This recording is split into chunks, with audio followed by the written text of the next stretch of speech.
All right, ladies and gentlemen, good afternoon. We're back here at the Old Road playing field, and you're watching live action of the ACB Caribbean Sir Curtly Ambrose 35 overs one-day tournament. And today we have the Mahaiko team coming up against Time of Victory Old Road. And so far, we have Old Road winning the toss and deciding to field. Crive, let me say good afternoon and welcome back again, Crive. A very grassy pitch, and so I guess the Old Road team had no hesitation in winning the toss and inserting. Good afternoon, John. I mean, I don't think that there was anybody who would have looked at that wicket and would have elected to bat.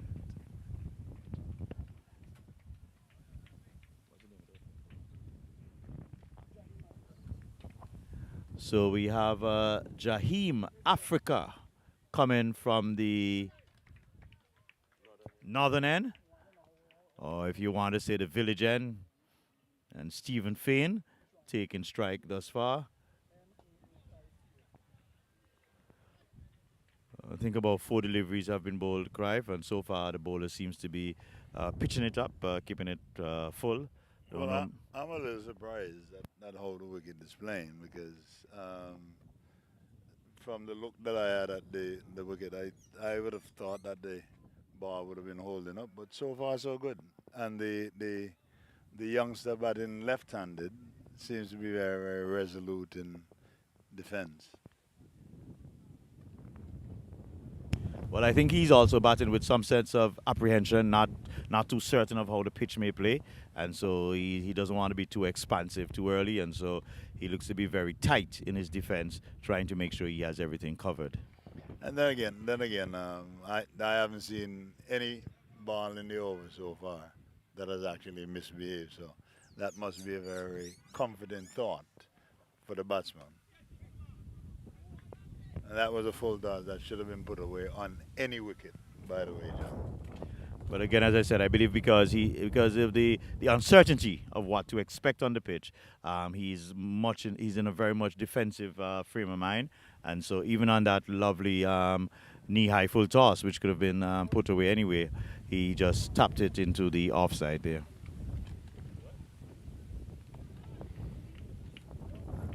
And much to my surprise, the first over actually got to a finish because I was thinking that again, looking at the wicket, so you were better at predicting what was going to happen in terms of having play.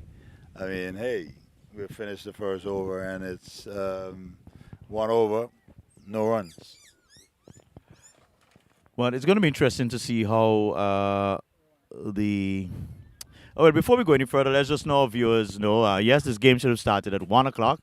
We had a late start due to the some moisture, dampness of the pitch, and so the rules of the game is it's a 35 over maximum game. But what the umpires have done now, due to the loss of time, the cutoff time will now be at 4:20, and so how many overs Old Road can get in will determine, I guess, what they would be required to face in the next innings.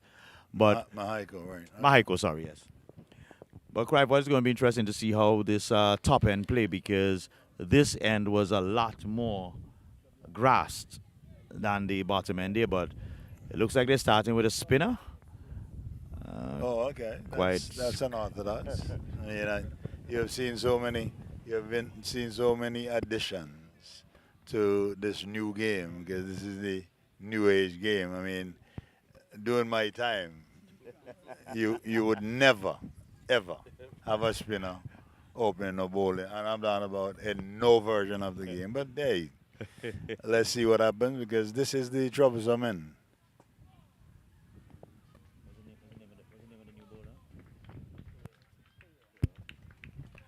So it's Pereira coming from the Seafront. seafront end, as we would call it, the southern end. And looks like he's bowling, trying to pick up if it's off spin. Off Yes. spin, okay. Oh, okay. So, Clive, there we see the first one. Lifting there a bit from short of a good length there. The good thing is that that was not pitched uh, wicket to wicket, so there wasn't anything at all to worry about.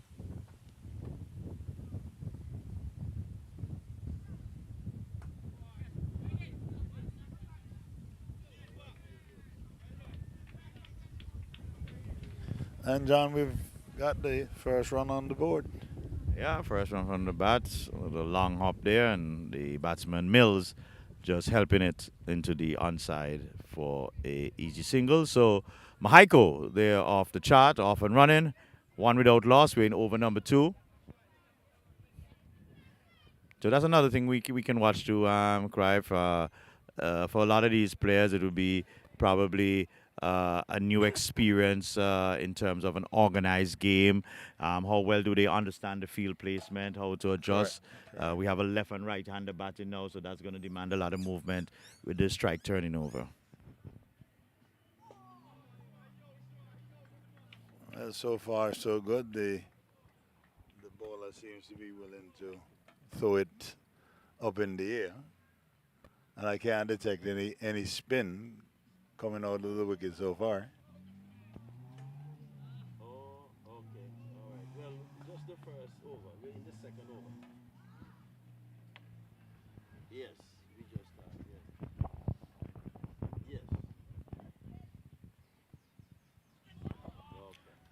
Well, Cruyff, one thing, Pereira showing a little bit of variety. He floated a couple and then he pushed through that one there. So Now, after the end of over number two, 2 overs in the bag, the score, Mahaiko being asked to take first strike.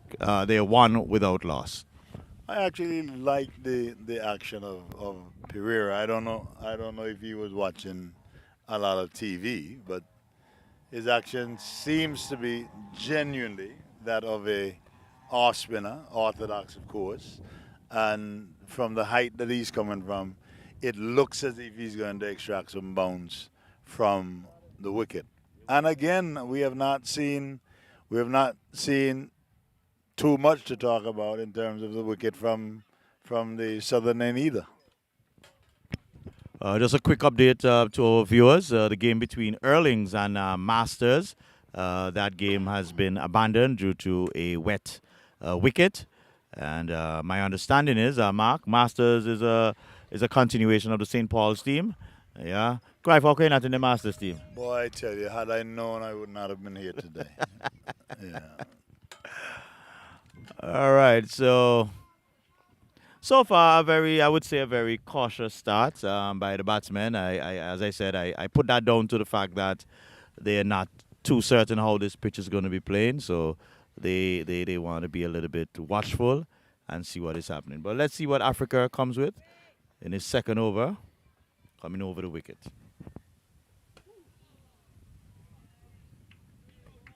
Well, that one kept a little low, John. Again, we're going to be having this conversation about the wicket. I mean, all day. You're just not ever going to be certain.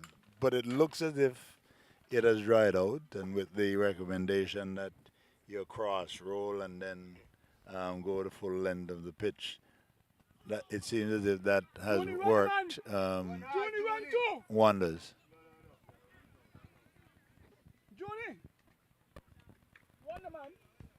So that one looked like it took off of the outer edge and just ran down there to maybe a third, fourth slip area. It was all on the ground, so it didn't really present any danger. And so another run to the scorecard. So two without loss.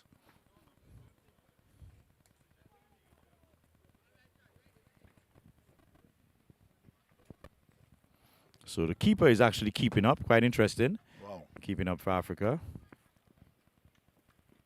Oh, and he's a loud appeal. And he's giving him out. He's giving him out.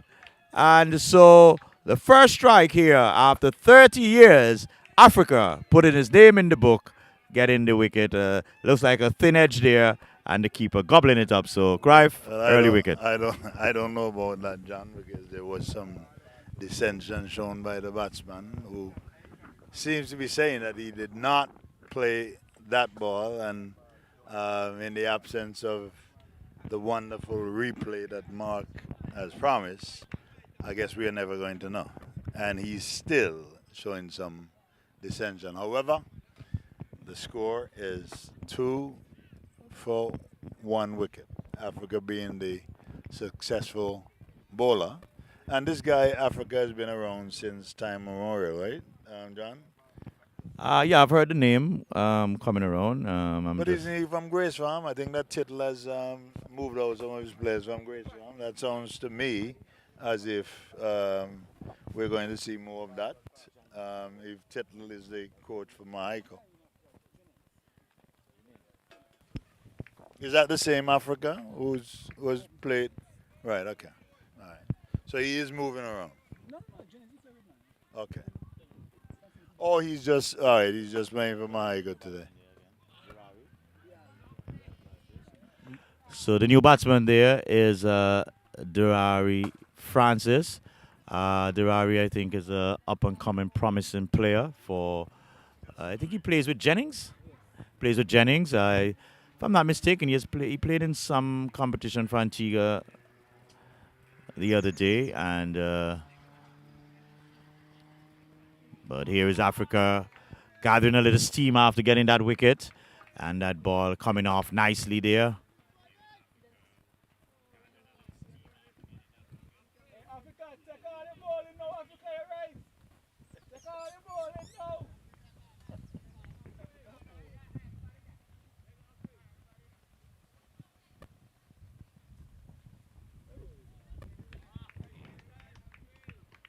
So really nice to see cricket back out into the old road community. Looking at the lovely Caribbean Sea out there, just looking so appealing, Really nice conditions. Seeing the palm trees here.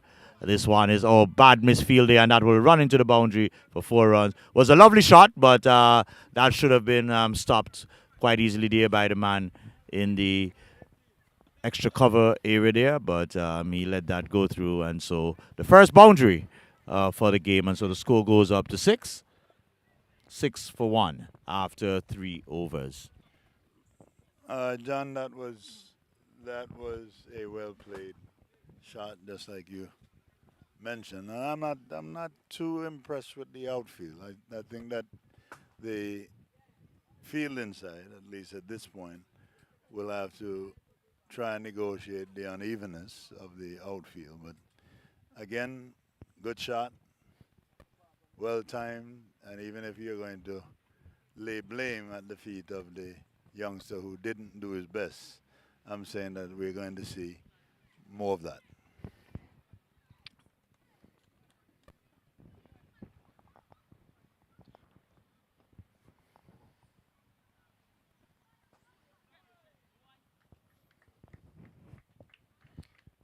So John, from what I'm seeing in young Pereira, he is not a new customer. The loop, the action, I mean, that is genuine outbreak, and I can see that this kid seems to be onto something. I haven't seen him spin any of the bars, and I don't think that this wicket is going to be conducive to a lot of spin. But I like what I'm seeing. yeah, I was just gonna say, one thing I so far have admired with the bowler, he's not afraid to throw it up there above that eyelid, really trying to open the batsman's eyes. And as you said, it's looking promising if he could just maintain some level of control, and then eventually, if we could see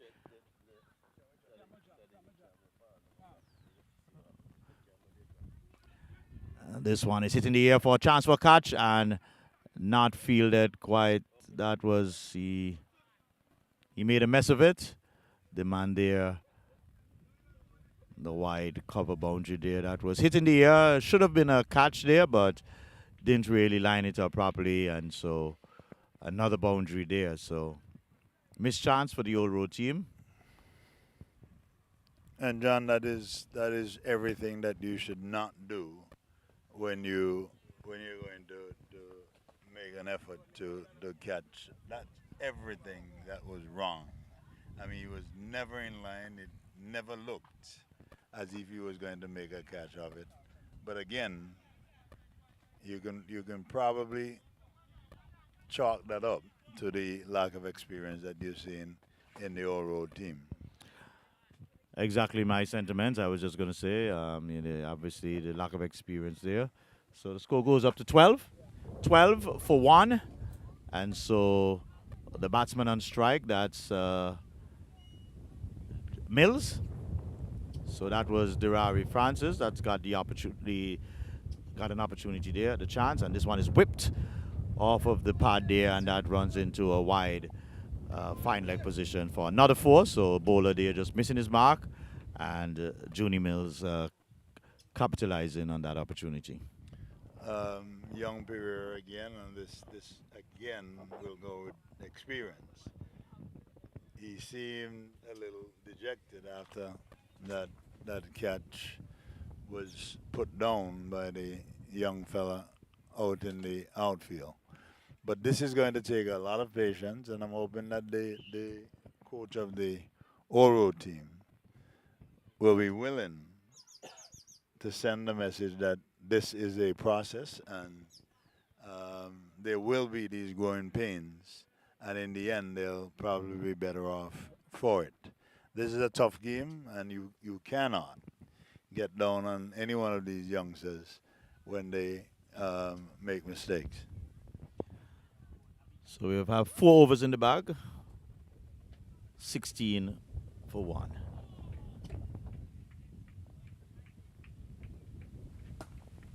I don't know, John. The batsman, is that Mills? That's, that's Francis. Francis on strike. He seems to be a seasoned campaigner. Looks very, very good in defense. Haven't seen him attempt any, you know, injudicious shots. At least not for the time being. But he was the one that got the drop catch there. That got the life there. He was the one that had hit that out there. So he did play, if you want to call it an injudicious shot. Right. But he has been around for a while. I think he's a youngster, yes, but he is, I would say, a bit seasoned in the game. I think he understands the basic. He has quite a bit of talent. Actually, I think he started as a keeper, if I'm not mistaken. He started as a keeper, right? Oh, he's still a keeper. Okay, so he's still keeping, and so That was a long up, John. I don't know that he did everything that he had to do to put that where it belonged in the boundary.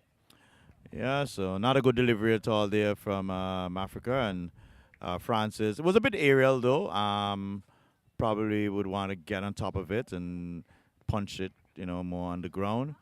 But at the end of the day, the results of getting it into the boundary counts, and so the score goes up to 20, 20, 20 for 1.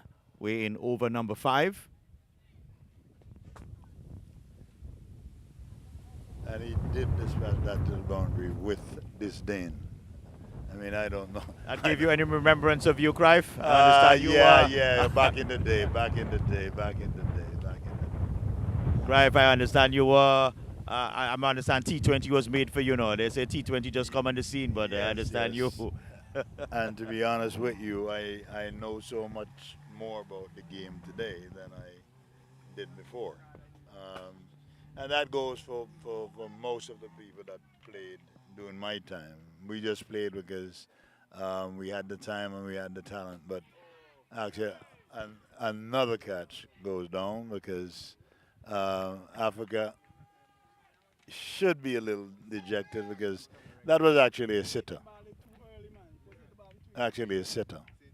Yeah, but what I'm getting from this Cruyff is the batsman is not learning anything. Yes, the last one, it did go into the boundary, but it was aerial. It was away from the fieldsman. This one, Correct. a similar shot. He didn't hit it with as much power, really, Right. but it went straight into the breadbasket, and the fieldsman really made a mess of it.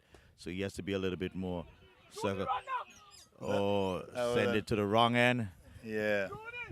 Ill advised again.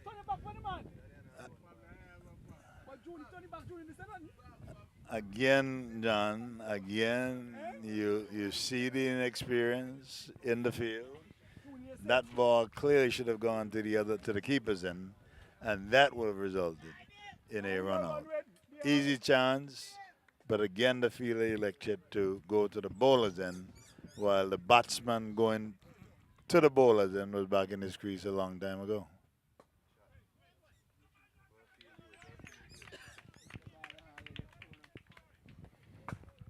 So a little mix over. So 5 overs in the bag, and the score after 5 over is 24. 24 for one. The batsman to go thus far, Stephen Fain, being caught behind off of the bowling of Africa. And so remember, Allwood won the toss, and they've asked Mahaiko to take first strike, a very green surface, and so Allwood looking to exploit all the opportunities there. Quite 5 overs in the bag. How you find the ball has Well, been behaving thus far? going close to 5 and over. I think that that could be expected on this wicket. Not bad going for the team batting first because I would have had my problems batting first on this wicket. But I cannot say, I cannot say that I've seen any ball that has behaved, you know, anything different than playing on a pretty solid wicket. So I think that the grass on the pitch has been overstated, and again, this is going to result in 4 overthrows, and that was poor cricket on the part of the Old Road team. Well, I kind of expect to see this sort of inefficiencies with the old road team. They're young guys, they're still learning the game, still learning positioning. And, the fieldsman was just not in the right position for that throw. So he was actually trying to go across when he should have already been backing up the keeper. And so these little things we're going to see from time to time. Right, and those are John. Those are the actual fundamentals of the game. You know that when a throw is going to be attempted at any end, you must have people in backing up position. Oh, another crisp drive there by that's looked like Durar Francis. Yes, so Francis seems to be really getting in a very positive frame of mind, and that one was driven nicely along the ground and eluding the fieldsman. Could have probably done a little better from this angle here, but nevertheless, another boundary. So the score goes up to 29, 20, 29 for one. We're in over number 6. It's Pereira who opened the ball in from the seafront end. I'm thinking, John, that the coach of the Old Road team has some work to do in terms of the fundamentals that ought to be employed in the field. I mean, the boundary before this one could easily have been stopped at the short mid-off position, and again, just to actually take a step across to the left would have saved that boundary. But nonetheless, boundaries on the board for Mahaiko, and I think that the coach, Mr. Tittle, has actually calmed down because he had some jitters earlier on. Well, back-to-back boundaries here by Francis, so he's really putting on the pedal now. Let's see it. And here he goes again, and there's a chance to the man in the long on position, He's gonna be caught. and he's caught. So the Rari Francis getting a bit carried away, and Clive, this is the challenge we're having with our young players. You have just taken 8 from the last 2 deliveries. No need to rush, and you just hit, just give away your wicket, if you could basically say that. An actual sitter, and I mean, John, you probably should credit me for having that exceptional knowledge of the game because just the way that the youngster settled under the catch, I could have said to you, I had absolutely no doubt that he would have taken the catch. When you were saying that, I was saying in my mind, hold on, and tell me Cruyff jinxed the man.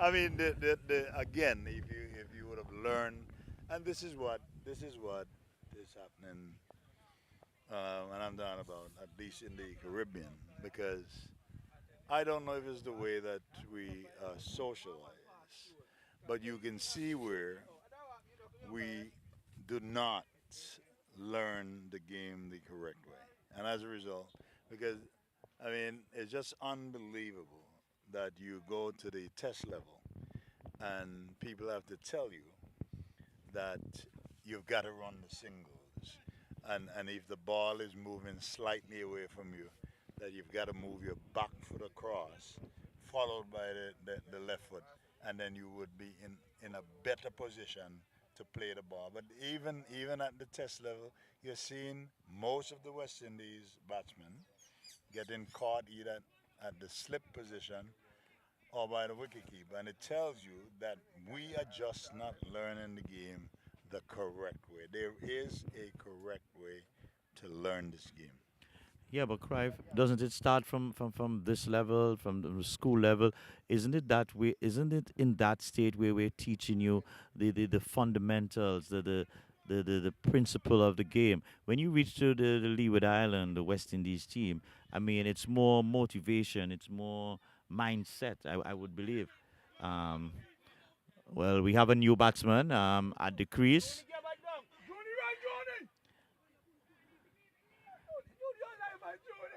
and the new batsman is John Lewis. John Lewis is the new batsman. And so left-handed batsman just getting one, probably just off outer half of the bat, going square the wicket there and hustling 2 runs. So 6 overs completed, the scorer. 6 overs and the score is 31.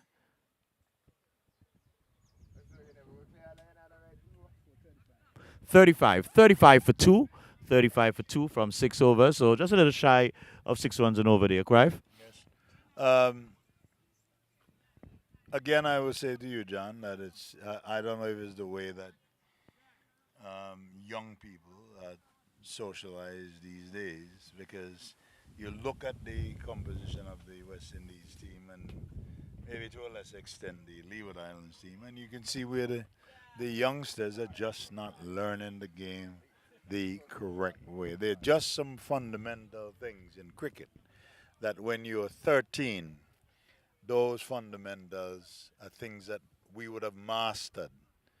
But if you look at the way that they play the game, you know that there's the fundamentals. They are trying to grasp the other big things about the game without actually learning the fundamentals. And by the way, John Lewis, who has now gone to the crease, that's a big name. That's a big name. Tell us about that, Clive. John Lewis was one of the architects of the a movement in the United States, and I'm hoping that this John Lewis um, is a creation or a recreation, because John Lewis died about a year and a half ago. But that's a big name. All right, good to hear that. So Africa coming in. I think this is the first delivery. John Africa will be facing him. He continues over the wicket to the left-hander. And the keeper is keeping up. So far, the keeper has looked good behind the wicket, keeping up to the opening bowler. Quite interesting. Does that say much about the opening bowler when the keeper is keeping up to you? Well, I tell you what. It tells you that there's not a lot of peace extracted from the wicket. But at the same time, I'm saying to you that the wicket keeper is extremely brave. Extremely brave.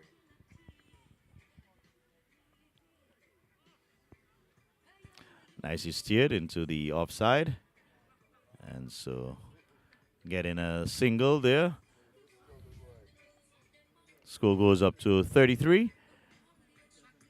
33, 37, sorry. 37 for two. We're in over number 7.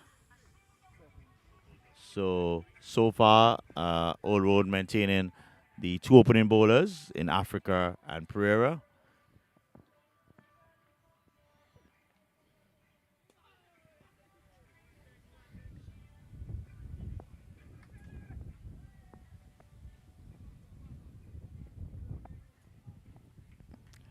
Again, John, there was a misfield by little shorty out there on the Oro team, not bending, not covering. Um, Even the approach, how he approached the field in the ball there, you knew there was a great percentage that he was going to misfield it. yes, And as you said, these are some of the things I guess the coach will be jotting down. Right. So when they come into their practice session. But Clive, let me ask you a question. How how difficult it is to emulate a match situation in a practice environment? Because in practice we're a little bit more Relax, relaxed laissez-faire, and yeah.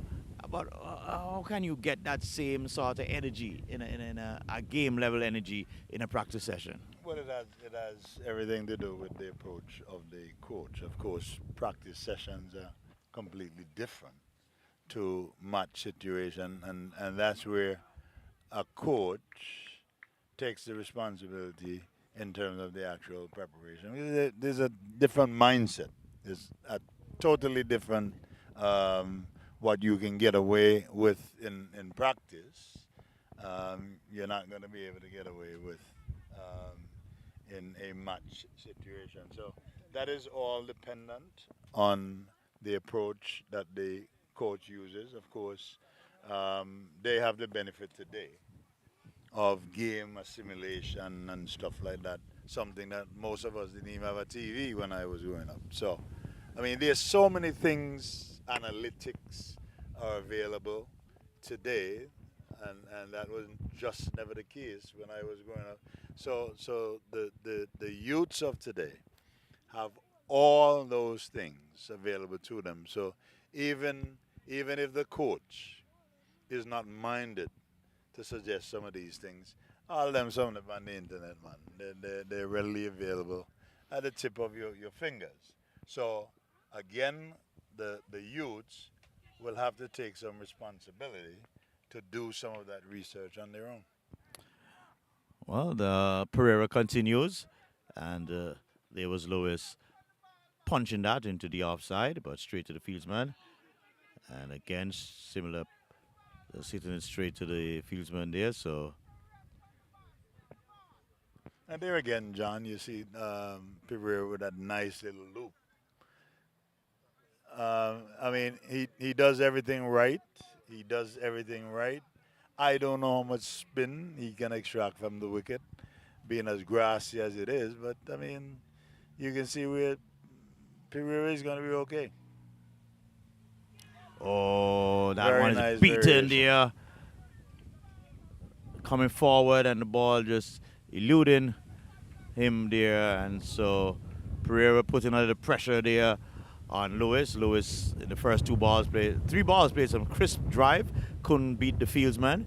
So a little pressure for him to score here. And he's going back and trying to crack that in the offside and not getting it. You could see that Lewis is getting a little bit um, John Lewis, John Lewis, yeah, jittery. jittery. He wants to score. You could see he wants to score. He doesn't want to be bogged down. And the delivery before that, he seemed to have played down the wrong line. So credit Pereira. That was a very, very tidy over. Very I mean, tidy he over. tested John Lewis. Looks like a maiden over there. So the score remains on 30, 39. So we have completed 8 overs. So, ladies and gentlemen, you're watching the ACB Caribbean Sir Curtly Ambrose 35 over 1 day tournament right here. And we're here in the southern part of the island. And there we see some cattle going across, probably just had their lunch. So going by the bayside now to just relax and enjoy the balance of the day. And we're really here in a nice, picturesque setting here in the Old Road community. 30 years ago, we have had competitive hardball cricket being played in this community. And so it's really good to see this young team from Old Road being out here representing their community, and the Mahaiko team traveling from afar coming out here to engage the Old Road team. Well, So they're going, John, about 5 runs and over, which is not bad in the first 10 overs. And of course, if we were employing the things like the power play and stuff like that, I think that Mahaika would have been very, very satisfied that that they at 40, now 43, yeah, for two. sloppiness from the bowler. That's Africa. Wow. So he's a fifth over on a trot. So showing some level of energy here. And just strain down the leg side there. The keeper not really making the best effort to stop it. And the ball eluding them for much welcome runs by the Mahaiko team. Equally sloppy from the wicket keeper. Didn't bend, didn't see the need to close his legs, which would have provided some cushion via the, the pads. But again, that's what happens when you're not firm in knowing what to do when you're called on to do some very simple things in this game called cricket. But Cruyff, you say a very simple game, but cricket is one of the hardest game that you can play. I mean, it just demands the skill set must be great.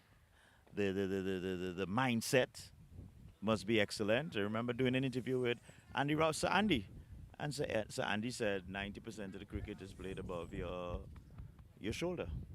You know, very often, John, I sit back and I will listen to an Andy Roberts, and I'm tempted to suggest to Sir Andy and many of the greats who went before this crop here that to suggest to me that half of it is played above your shoulders and all that, those are nothing but cliches. Those are nothing but cliches, because very often, if you had to, if you had to engage Curtly Ambrose, Sir Curtly Ambrose, as so Andy Roberts, if you had to engage them, you will find that most of them had no idea what made them great.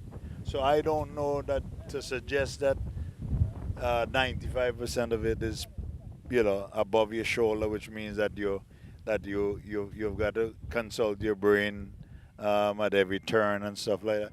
That is really not the way that it is, because you look at the physical attributes of some of our fast bowlers, for instance, and I can tell you that they were just great athletes. They were just great athletes. And most of them, if you ask them today what made them great, I mean, if you listen to Michael Holden, or you had the opportunity to listen to Michael Holden, I'm saying that Michael Holden was one of the best that I've ever heard, because he could have broken down this game into simple parts that even if you did not know the game in the end, you could have walked away and said, but all right, I've learned so much. Now I understand the game. And Michael Holden is one of the very few exceptions. Maybe Ian Bishop could be, and that has gone a long way, John. First maximum in this game. And as I said, John Lewis was really looking a bit fidgety, itchy. He wants to score. And finally getting to latch on to one from Pereira and hiking it over a wide mid wicket for a maximum of 6 runs. But Clive, just going back to that discussion, don't you think it was more the yes, they were gifted, they had the certain level of skill set, but don't you think it was more just that willpower, that mental strength to tell themselves, we are going to overcome, we are going to conquer what is in front of us. And that is what really separated them from the if you want to say, the ordinary others around them. Well, some of that, and I don't think that any of what you said that anybody could put up an argument about. I have had the opportunity to speak to some of these youngsters, and one of the things that I've always said to them, that the competition today to play or make it to the next level is so very different and so minimal compared to what um, compared to what we would have grown accustomed to. Because I mean, you look at the era of Malcolm Atto and even the producer here, Mark. Mark? Yeah, well, Mark is an exception, so let us leave right there. But there's so many people that came along at the same time that you couldn't give me an argument during that era that Malcolm Addo was not capable of making the West Indies team. But there were so many good players who came along at the same time. Somebody had to sit out. Somebody had to be left out. So I'm saying that it's an argument that can be made that most of us can say that we came along at the wrong time. But you look at what we have today.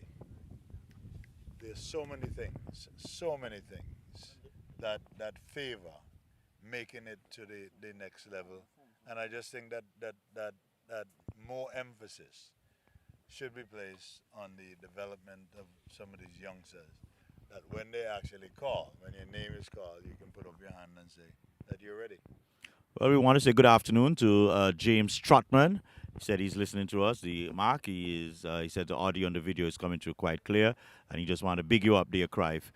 James Trotman said to tell you hello. All right, James Shopman, I don't know where you are, where in the world you are, but maybe the producer should be given more credit because this is not only revolutionary in this approach, it's a welcome addition to the coverage that you can actually get at the local level.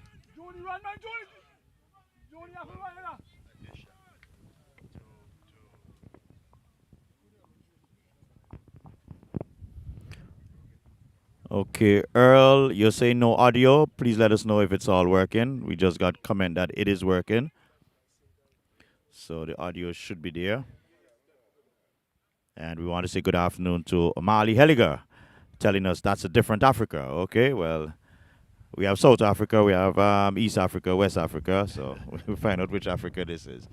But back to the game here. The score, we're in over number 10. Are we that far or we're still in 8? Well, this either is 9 or 10. This is 9 or 10. So we have completed 10 overs and the score is 60. 60 for 2. So Crive, they are now at 6 runs and over. So I think also Mahaiko realized they're also playing for time because this innings will be closed off at 4:20. And Crive, oh, that's a quick one. That's a new bowler there. Let me get the name of the new bowler. Dimitri Lucas. So there's another player who has been around.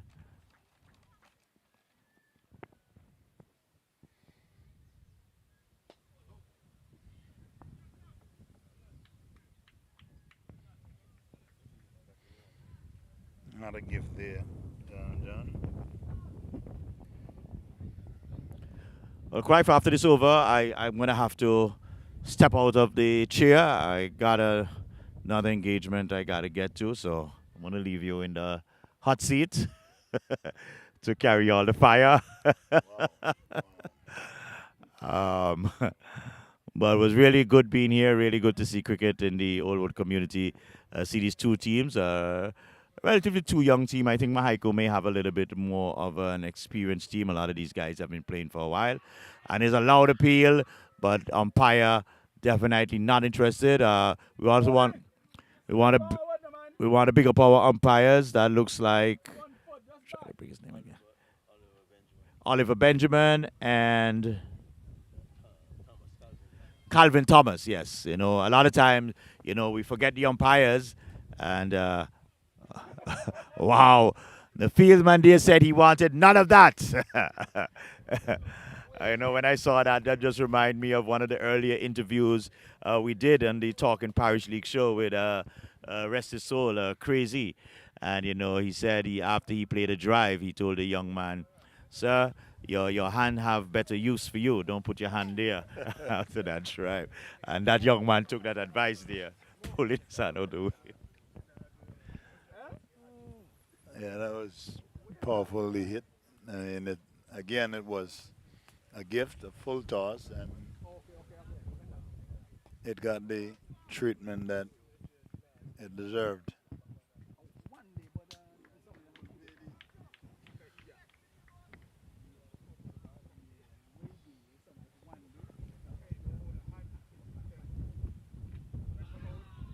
Was that a chance? Maybe not. Playing and missing. And so the end of over 11. After 11 overs, the score is 64, 65, 65 for two.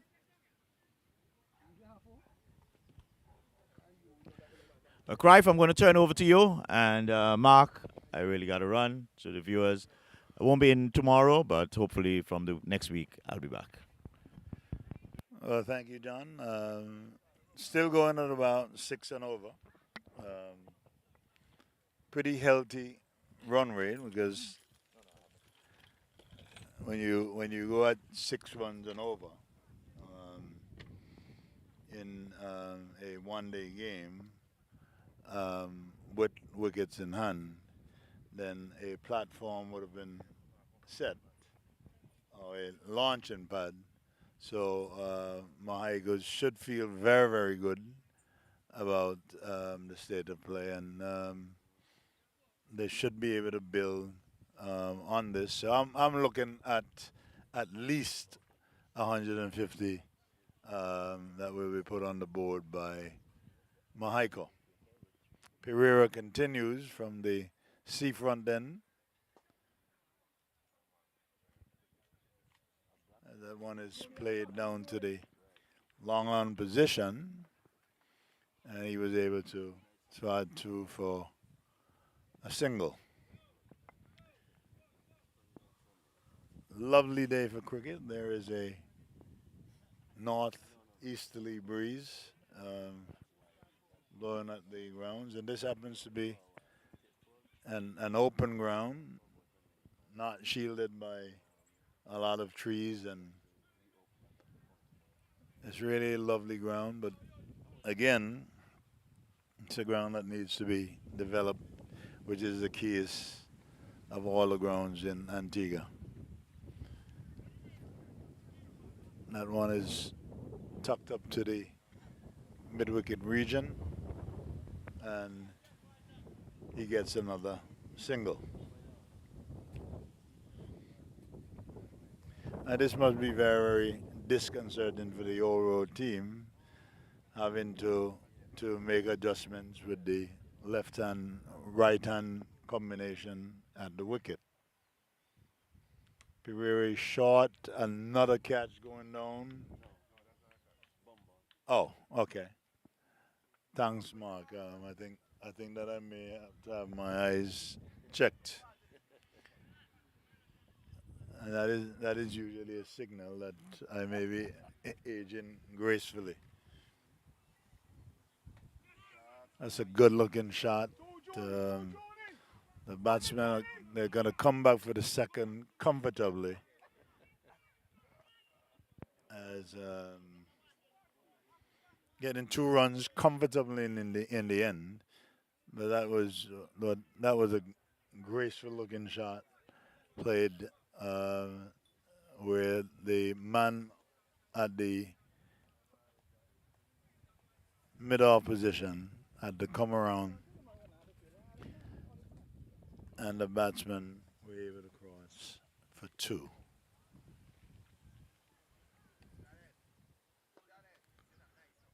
That one is clipped down to the mid-wicket region, fielded nicely by the youngster down there, and it seems like there will be an acceleration from the Mahaiko team, who seems to have a sense of urgency as Pereira continues over the wicket. short, defended, and played back. That ends the over.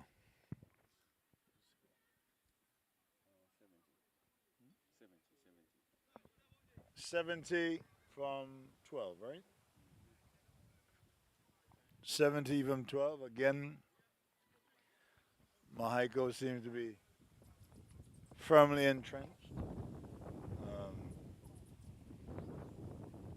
And we know that the cutoff point is 420, which leaves us exactly 1 hour. And by Mark's calculation, we should be able to get another 15 overs in the last hour. And that would mean that All Road would have to bat uh, about 26 overs. I am not impressed, however, by the over rate by the All Road, and this should be expected because most of the players on the All Road team lack the experience and the know-how to try to place themselves and again with the added combination having a right hand bat and a left hander is proven to be very, very difficult. And we have a youngster who is not more than what, 4 feet. That would be an exaggeration. And that one goes into the boundary. The what's the bowler's name? Liebert. That's a cricket name coming out of or originating out of St. Kitts, Mike. Yeah. Liebert cannot be more than 4 feet, and is bowling medium, slow medium. Has a nice tight action, and even the approach by the field that tells you that the angle was all wrong, and if it starts wrong, it usually ends up in a disaster. But two more runs nonetheless. Liebert has a nice little action, um, and he has one of the fundamentals, and that is that he's taking the ball up to the bat, up again, and that was and that's an excellent feeling. Excellent stop down there at long off, and that ball came quickly back to the bowler's end. That was good feeling.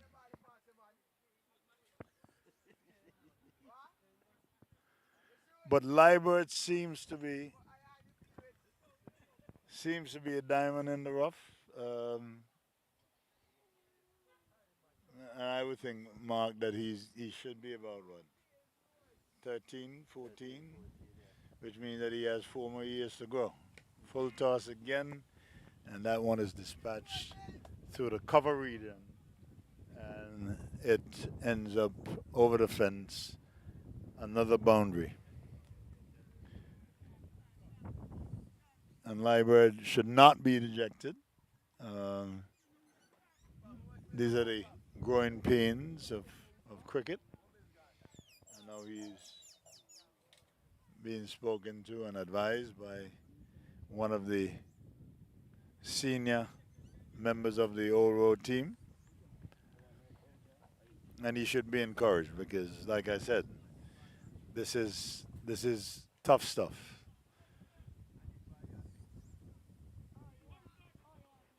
Down the leg side, I don't know how that was not given a wide. Nonetheless, legal delivery by young Liebert, who goes back to his mark.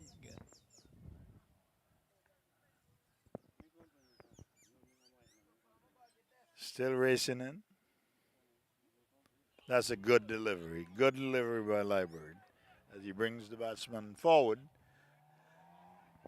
And the over comes to an end. And Liebert seemed to have learned his lesson because that last delivery was right on the stumps.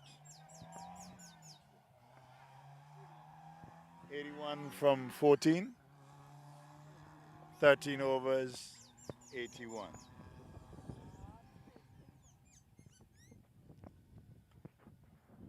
So very healthy run rate by the men from Mexico, and they should be very, very pleased. Um, because like I said, the launching pad should suggest that they will get um, to 175 easily, because we should be able to get at least another 14 overs. Very, very strong northeasterly breeze, and this is the actual conditions that you would want to play cricket in. It's not too hot, extremely breezy, and you will be always nice and cool.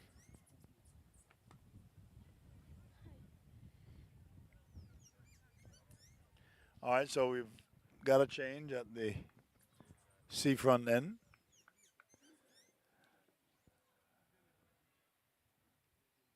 Off spinner, and that was close, and he's given out.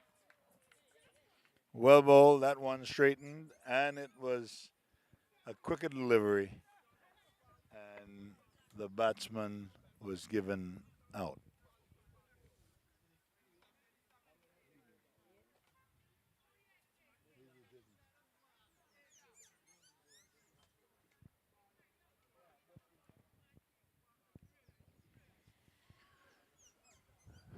I think that was a welcome relief from the for the men of All Road,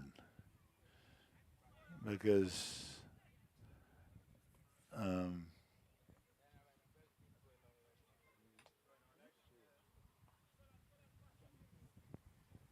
yeah, John Lewis looked a little threatening there in the end,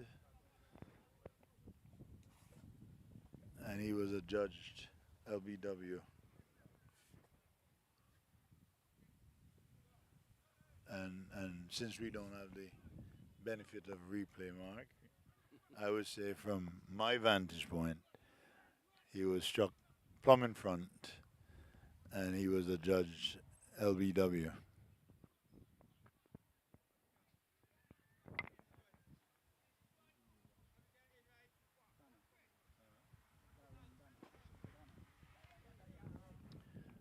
The new batsman is Darren Donna, who replaces John Lewis.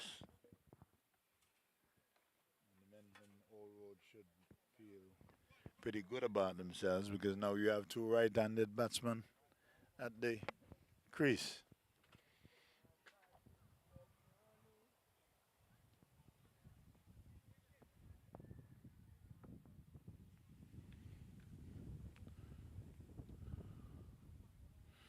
There's a slip in, a man at backward point, a man at deep extra cover, short mid off, and a man at long on. Full toss, driven down the pitch. The bowler makes an effective stop. No run added.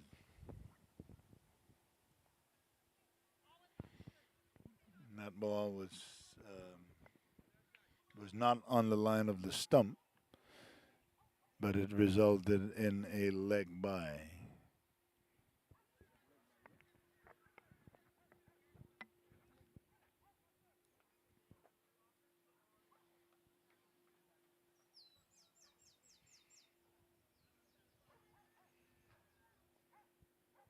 Man at slip being asked to go a little straight. Now he has moved to leg slip. Good delivery. Flighted.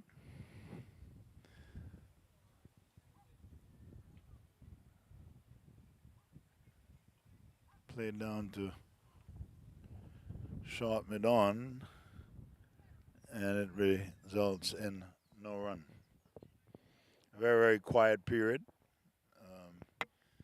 with the new batsman, um, Donna. Well bowled, nice loop, nicely flighted, and it comes to the over comes to an end, and that was a very, very quiet by what would have seen on Witness before. A very, very quiet period where the men from Old Road seems to be um, on top at the moment. Again, having established the foundation that the Mahiga team has been able to establish, they would tell themselves that they really don't have anything to worry about. But Don will now face his first delivery. Um, Liebert is in the attack, and he's bowling to short cover, long off, deep extra cover, a sweeper, and a man. And he's out. He's got to be out. Wow. I, from my vantage point again, I cannot see that ball missing those three stumps. I mean, it was for me that was a very very poor decision. But then again, the umpire has the last say. Liebert not at all dejected.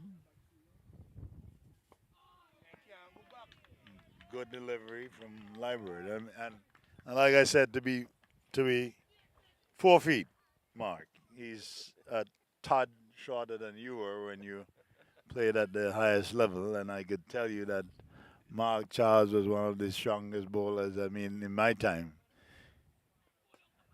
full toss and Liebert, that one was struck pretty firmly back to Liebert, and he did a pretty decent job of stopping what would have been a boundary.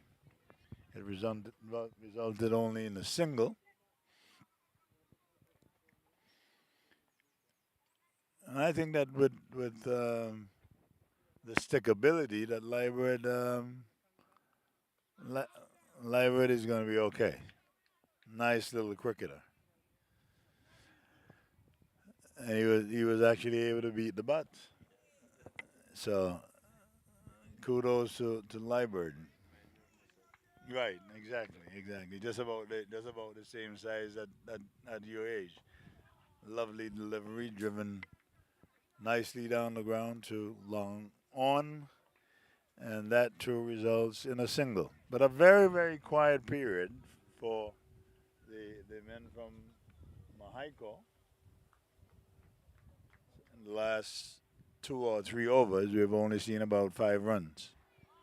And again, Liebert beats the bat short outside the off stump, and a pretty tidy over from young Liebert.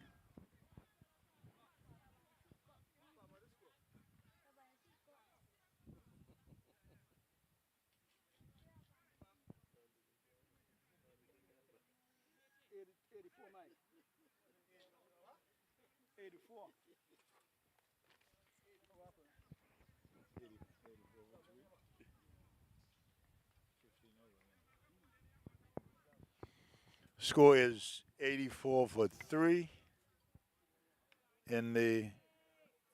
This is the 16th over.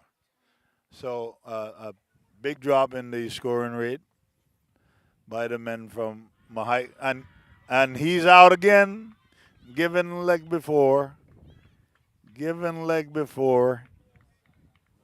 played down the wrong line, and was struck in line.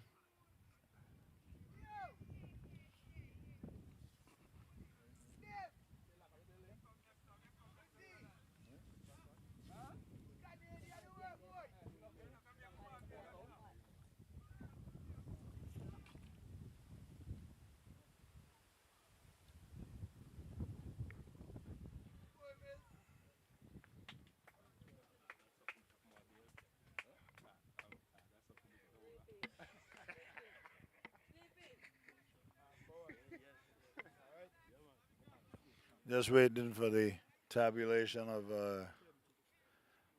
So Junie Mills judged leg before for 32. Yes. So the men from Old Road should feel very, very good about this position because whereas 3 or 4 overs ago, it looked as if the men from Mahiko would have been running away with this game, but having lost two quick wickets and a very, very young, and he is resolute in defense, and it's going to be very, very interesting to see the youngster who has just replaced the batsman.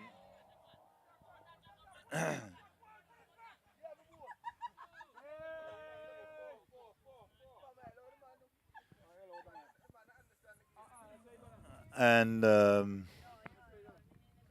that shot resulted in a boundary simply because the fieldsman actually touched the rope with his feet with the ball still in his hands. So 4 added, and the youngster at the wicket is actually saying to the bowler, do not bowl me short because I'm going to employ the pull shot. Very, very diminutive in stature, but seems to be willing to dispatch the bat balls whenever they become available. Up to the wicket he bowls. Forward again. Looks very, very good in defense.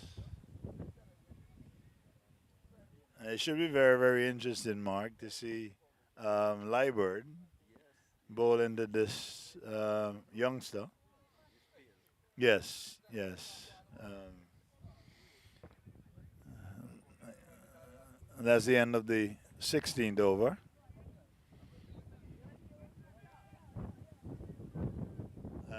And the score is 88 for 4. Mahiko 88 for 4. And again, I'm not impressed by the overrate, and the men from Old Road should be trying to speed up the overrate because it's runs versus the overrate, and equally, when the men from Mahaiga takes the field, they're going to find that they would have wasted enough time and would probably place them at a deficit. I don't know. The umpires seem to be very, very lenient in the way that they've decided to call the wide. Young Liebert up to the wicket he bows, and that's a good shot. This is going to come into the boundary. No, yes, it does. Yes, it beats the man coming all the way around from the sweeper position. Very, very colorful. Very, very colorful. Um, but he made a lot of grounds coming around from the deep extra cover position and actually made a good effort to try and save a boundary. Nonetheless, 92 for 4. Mahiko. His young Liebert up to the wicket, bowls short, played up to the cover position, and it results in a single.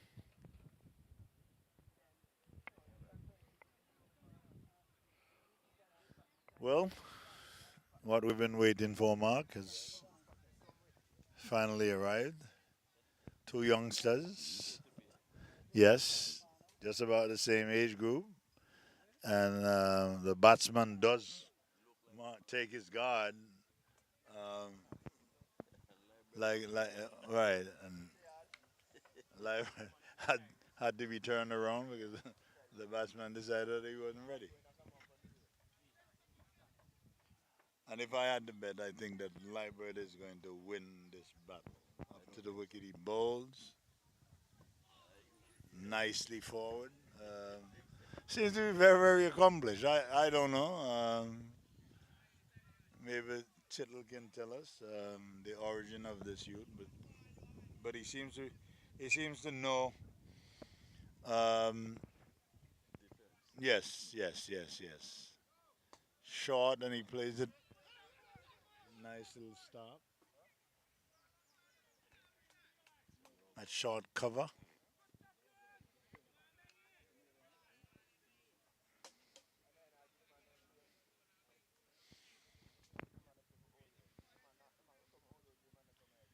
But Liebert is full of youthful exuberance. Down the leg side again, not called a wide. The umpire. Oh, okay. That's new. There's only wide if there's an extreme wide. And he's caught. He's going to be caught.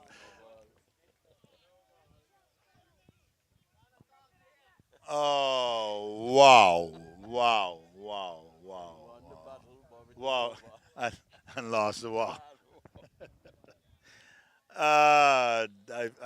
I feel it for young Liebert because my money was on Liebert that he was going to win the battle, but actually won the battle but lost the ball. No ball call by the umpire. Liebert up again, Bowes. And that's a big shot. Big shot. Almost down to the cow corner, but that was a good shot. And Liebert seems a little dejected, and I can't. Right, I can't. I can't say that I blame him, but these things happen. I mean, it happens at the test level. So, I mean, in a local game, that should come as no surprise. But my money was on young Liebert, and I'm going to say that was just about a moral victory. And Liebert, and I just believe that Liebert is going to be around for a very, very long time.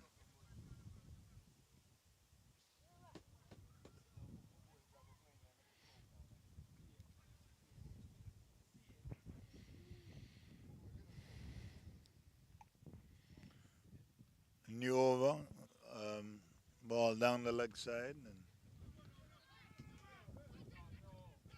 and that's a direct hit. That was a direct hit, and he's gone by a mile. The approach by the fielder, and I'm saying that he was lured into a false sense of security, and as a result, Donna walks back to the pavilion. But a direct hit, and like I said, it was as if the fielder was actually toying with Donna, challenging actually challenging him to take the second run, and that resulted in a run out. So the pace for the men from Mahaico has slowed um, to a crawl because they're now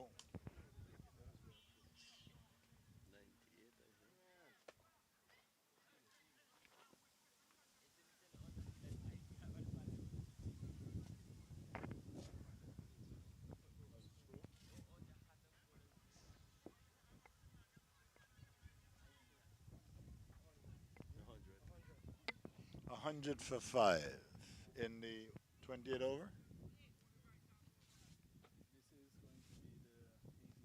the 18th over.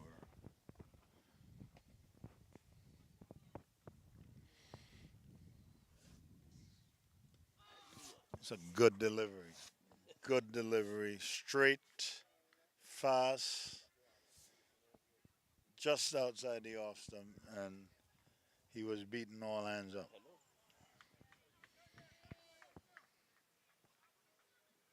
There seems to be a lot of variety employed by this bowler. One flighted, one, um,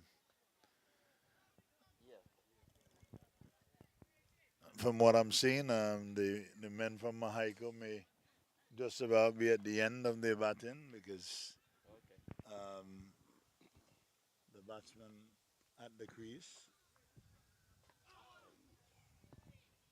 is by no in no means a teenager, but seems a little out of his depth.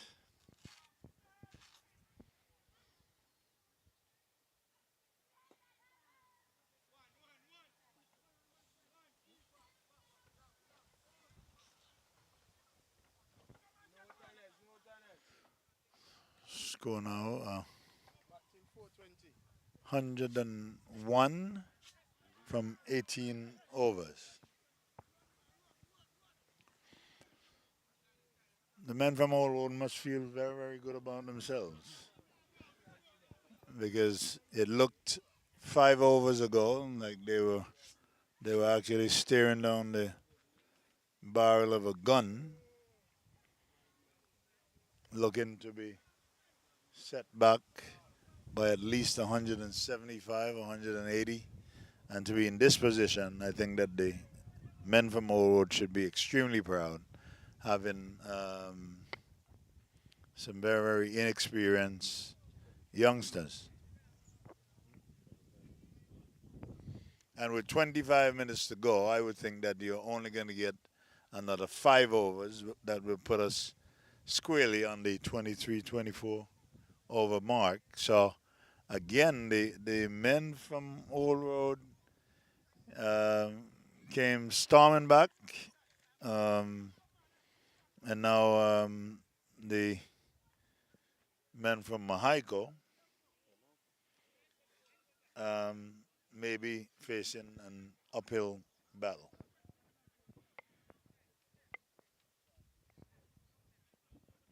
And for those of you viewing this game, we do apologize for not being able to call the names of the bowlers and the fielders. And in the absence of not having any kind of familiarity with the players in the game, um, the reason for the sparse um, commentary that you're getting.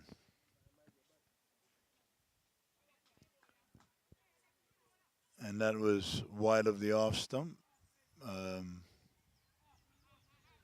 but I was told again that the ball has to be extremely wide in this competition. Short, attempted to be pulled away, and he certainly would have gotten the maximum if he had connected. And this is probably one of the most unorthodox fields that you will. And finally, a wide has been called. Um, there's a man at short fine leg, a man forward of square, and this most likely will run into the boundary for 4 byes. And the signal comes from the umpire. But looking at the field, there's a man at short fine leg, a man forward of square, a man at short mid on, a man at deep mid wicket, and there's a man down there on the long on boundary.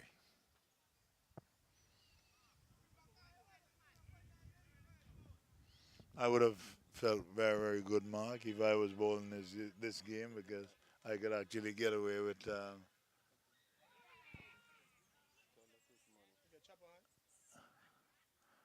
And he's out, played on, and that was one of the worst balls to. Yes, yes, yes, yes. And that ball was wide of the off stump, taking the bottom edge, and onto the stump.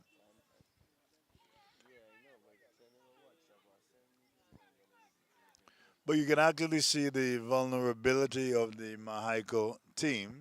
Very, very shallow, and they seem to be very, very shallow down the order. But they've just lost the sixth wicket, and they seems to be replaced by a left-hander, at least from my vantage point.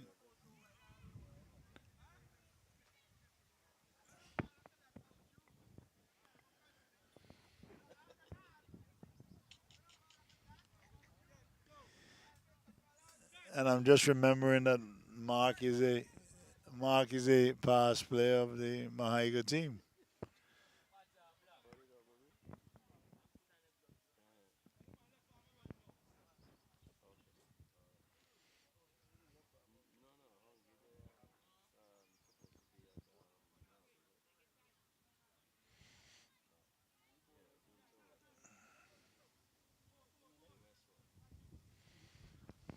And for the left-hander, the man is now placed at backward of square, and a man on the deep square leg boundary. And that brings to the end of the 20th over, Mr. Tip. 19 overs, and the score is 102 for 6. 102 for 6 in the 19th and the 20th over is coming up.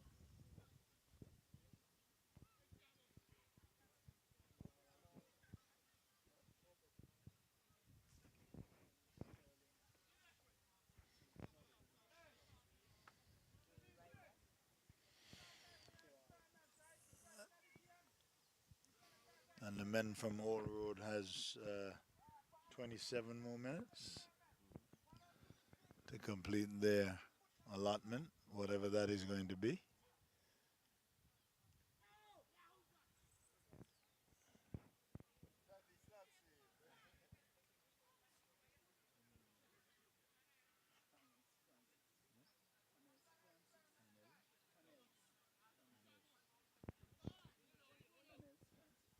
Tanez Francis is the youngster at the wicket, and he seems to have all the shots in the book. Attempted sweep, and he goes down on one knee, and again, uh, not timing it as well as he would have liked. The ball ended up in the vicinity of short mid wicket where Liebert came around and fielded, and that resulted in a single. Again, the left hand right hand combination at the wicket. Good delivery, um, fast and full. Played right back along the wicket. That resulted in no runs.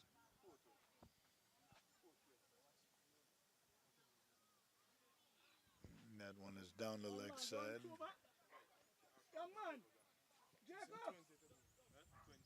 And that results in a bye. One bye.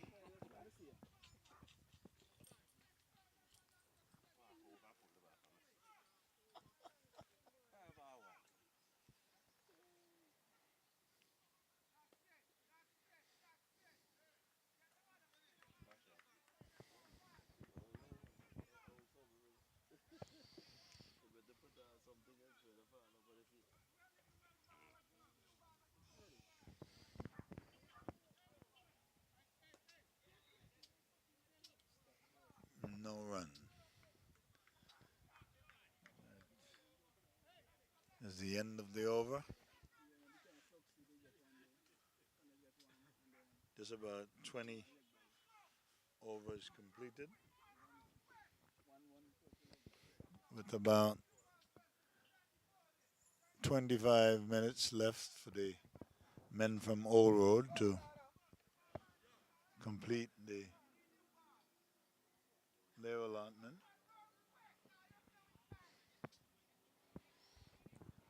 And the day has turned out to be a beautiful day, lovely day for cricket.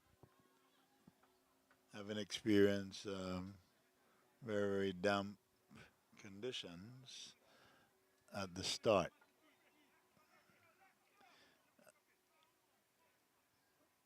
And Pereira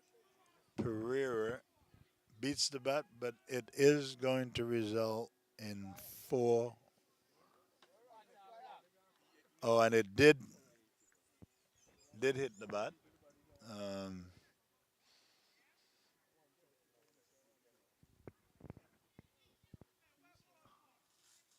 yes, Pereira having started at the seafront end is now bowling from the village end. But that went through the batsman, getting a nick, but it eluded the keeper at the same time.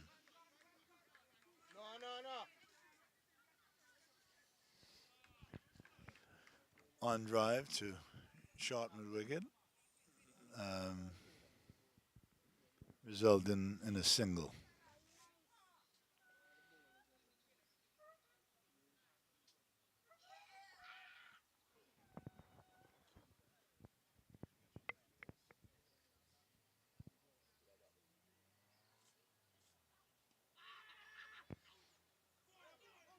What was that? And there's a run out.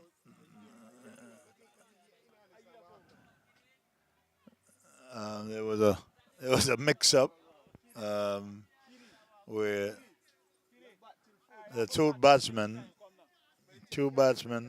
um, had a mix up, which resulted in a run out.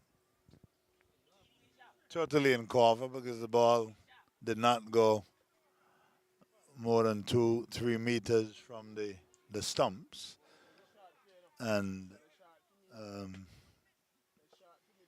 one of them elected to try to go for a run, and it resulted in a very, very simple run out effected by the wicketkeeper.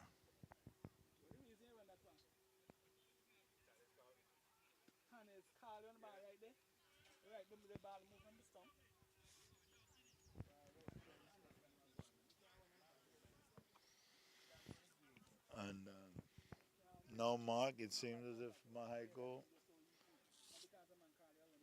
has crumbled and definitely on the decline because they're 7 down for not more than 105. And this, we're in the 21st over. As Pereira up to the wicket balls, beaten outside the off stump. Ball crashing into the pads of the wicket keeper. And Pereira seems to be emboldened. And I can see where Pereira has a pretty bright future. Up to the wicket balls, short, hitting the batsman on the pad. Um, Obviously been hit high on the pad, outside of the stumps anyway, and it resulted in a leg bye.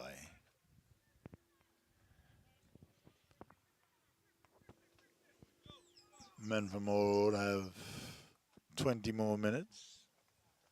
I would think that they should be able to, with a good over rate, get at least 4 more overs in.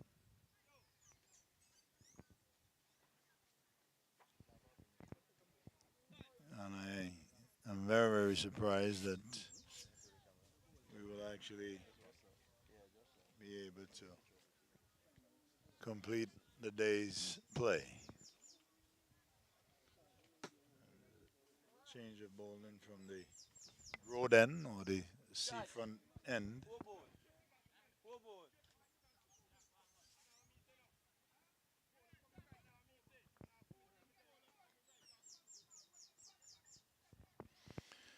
from the new bowler's exploits in the field, it's going to be very, very interesting to see whether or not he can find um, to be able to bowl wicket to wicket.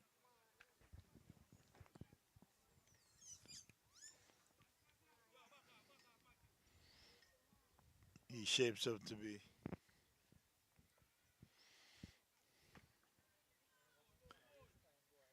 medium pace, right arm over, and he has been able to actually find, and that one was hit to mid wicket for four.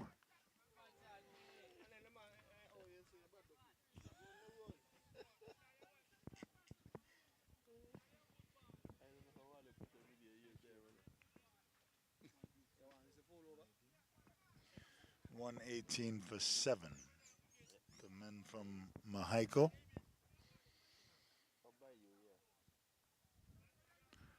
Bowler not daunted. Comes in bowls.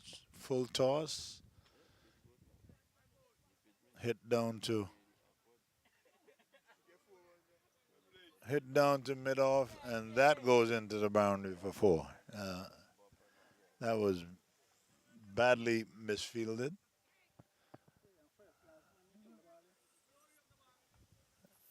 That was a very poor attempt.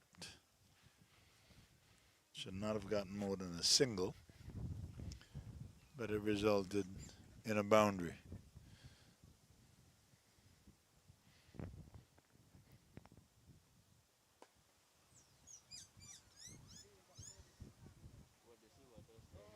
This time played down the ground and fielded by the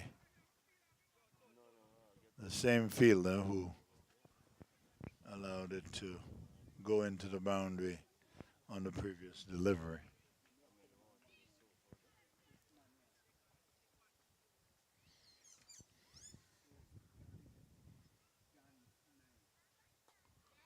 And he should be caught. It's down on us. That was a good catch.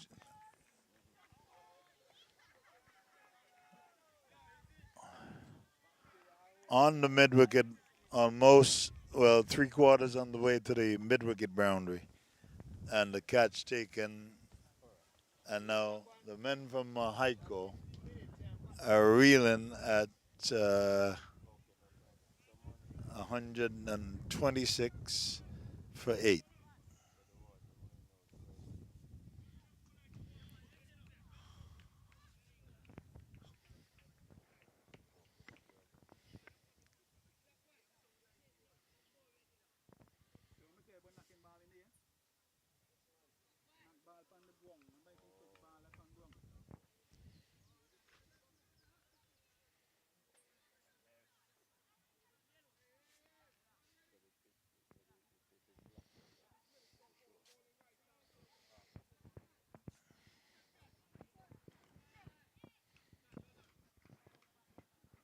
Lovely, lovely day for cricket.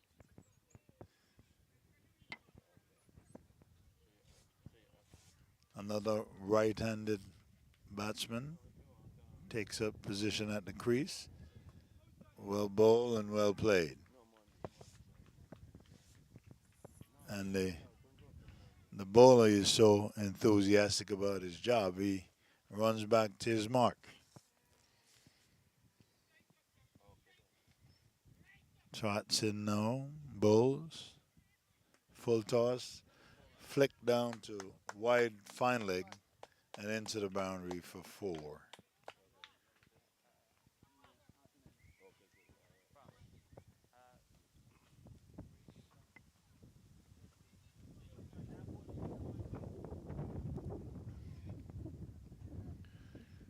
A lull in the proceedings here.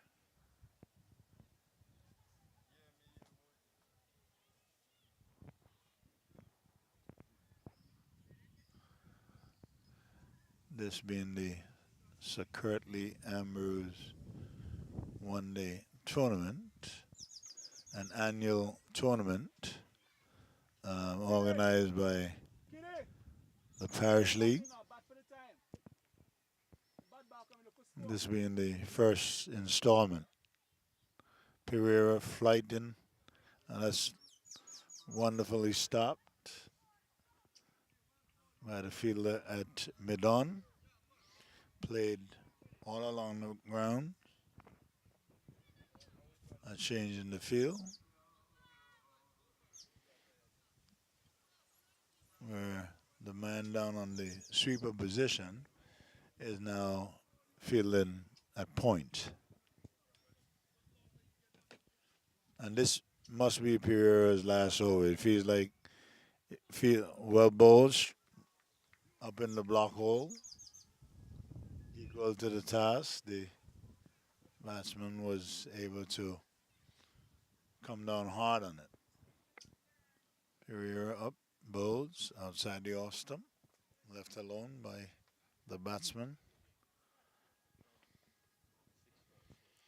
And I think that I've seen enough of Pereira to suggest to you that Pereira has a bright future. And that one is hit over wide long on for the maximum. And Pereira hands akimbo, suggesting that he could have done better with that delivery.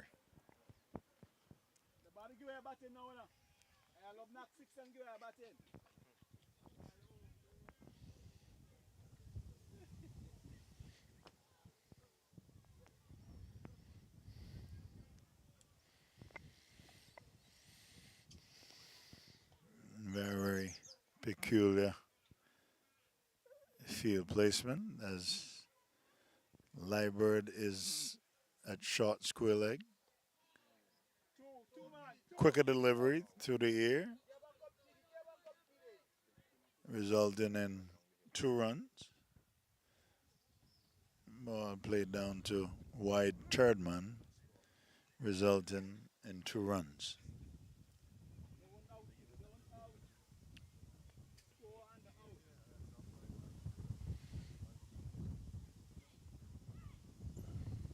Pereira, short, coming forward. And that is the end of the over by Pereira. And that should signal that that would have been the final over from Pereira unless he's allowed to bowl 10.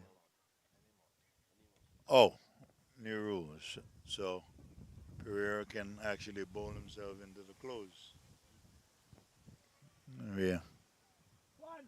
11 minutes away from the close of the innings.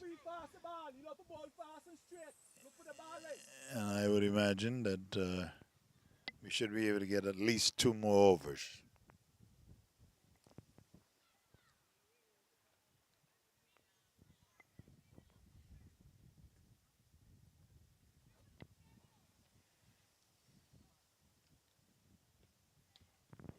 Coming forward, playing it up on the onside. Wicketkeeper coming to retrieve. Up to the wickety balls, comes forward again. Instructions being yelled out by the coach, suggesting that they should bat all the overs. I don't know what the benefit of that is. Tittle being an experienced player can probably end up telling us what is the benefit of batting out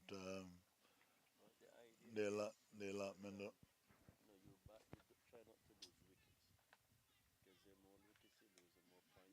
Okay, okay. So it has to do as it has been explained by Mark, who is one of the organizers, that if you don't lose all your wickets, that they point allotments for not um, losing all the wickets, and that ball had to be at least 75 miles um, bowled by a spinner.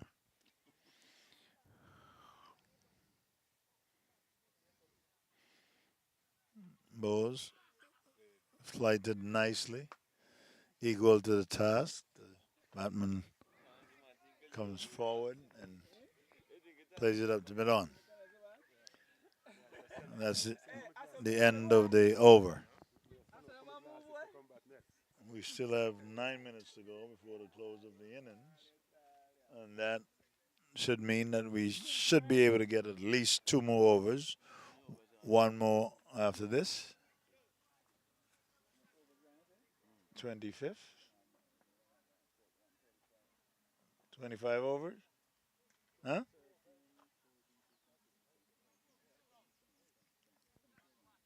25 gone, huh? 24. All right. So we should be able to get at least 26 overs in this innings.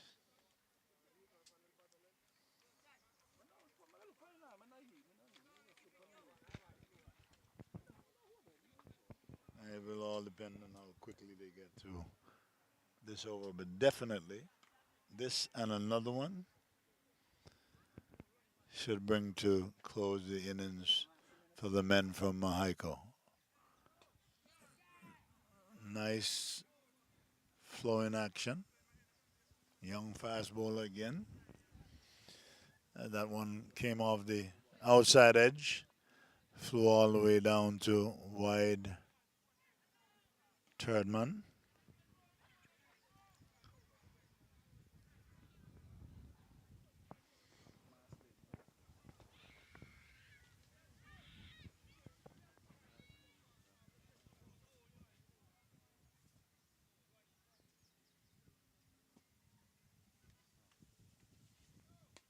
Short, played up to cover. Should result in only a single as the man from deep extra cover comes in, retrieves, and the bowler retaking his mark.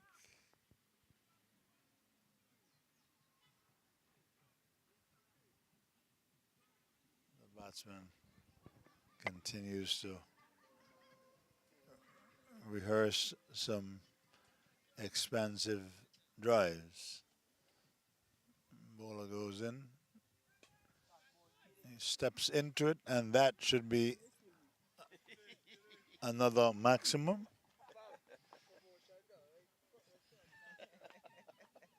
And I must say that I'm extremely impressed with the wicket. The wicket did dry out, and I was very hesitant to suggest that we would have been able to get a full day's play, but it has dried out, and as a result, it looks as if we're going to have a completion of this match as as, as the batsman goes down the wicket and play the ball in the air down to long on, resulting in another single. Slow delivery, as the bowler would have seen the batsman advancing down the wicket, showing his intention, and delivered a slower delivery,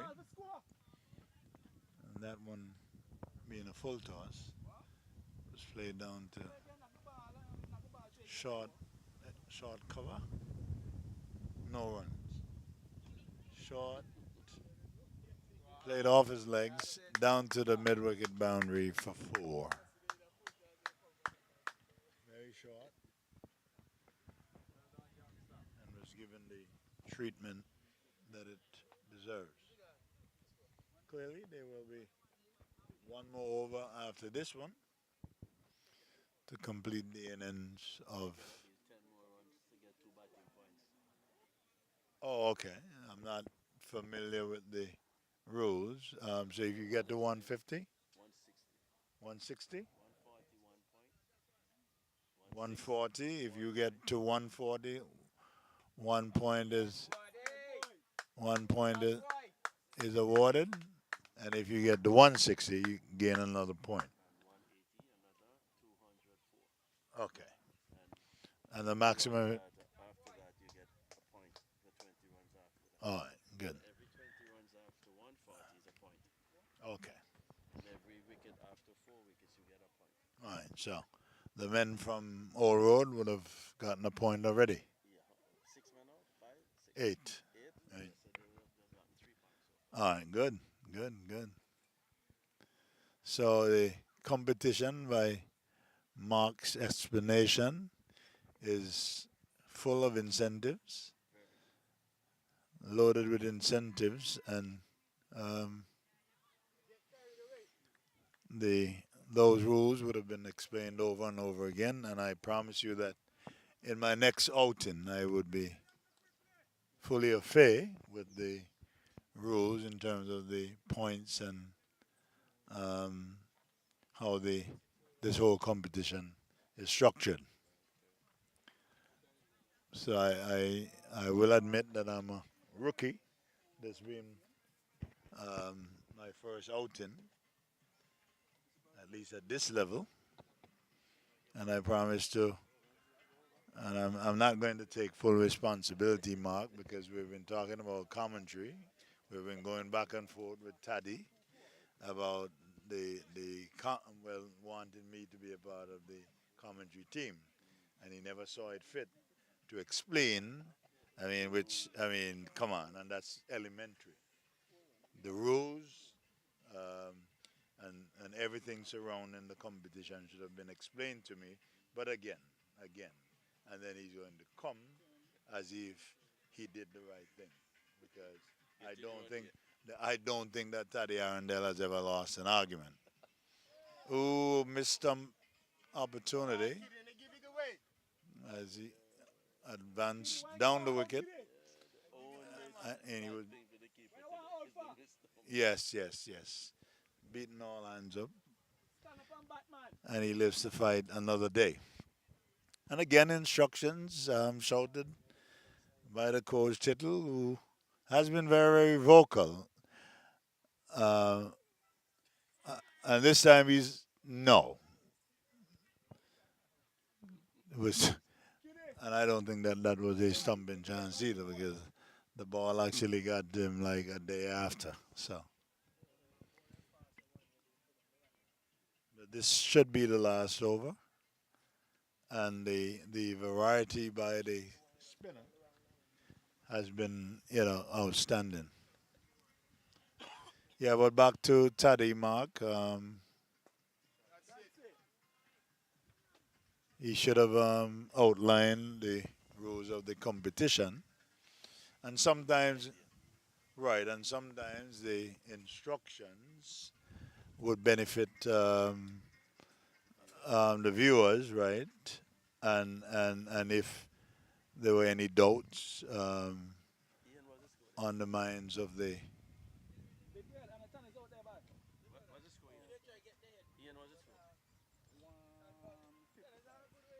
155, there should easily be 2 runs.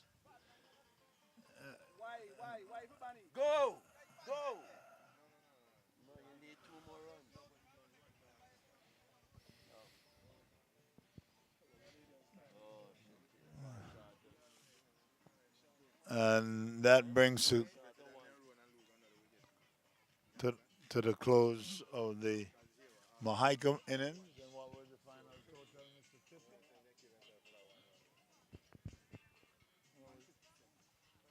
In 26? 26 overs, 157 for 8. So the Mahika men, with the projected score of 175 180, has fallen short by 25 runs. However, they would have gained at least 3 or 4 points in the process, and I don't think that this is going to be easy for the men from All Road. Looking at the inexperience out on the field, it's going to be very, very interesting to see how they approach um, not a mammoth total by any stretch of the imagination, but again, in terms of the application, it's going to be very, very interesting to see how they approach getting to 156. Um,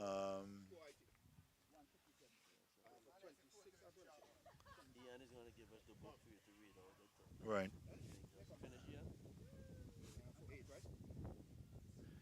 And we wait for the tabulation of the scores, including the bowling figures. And I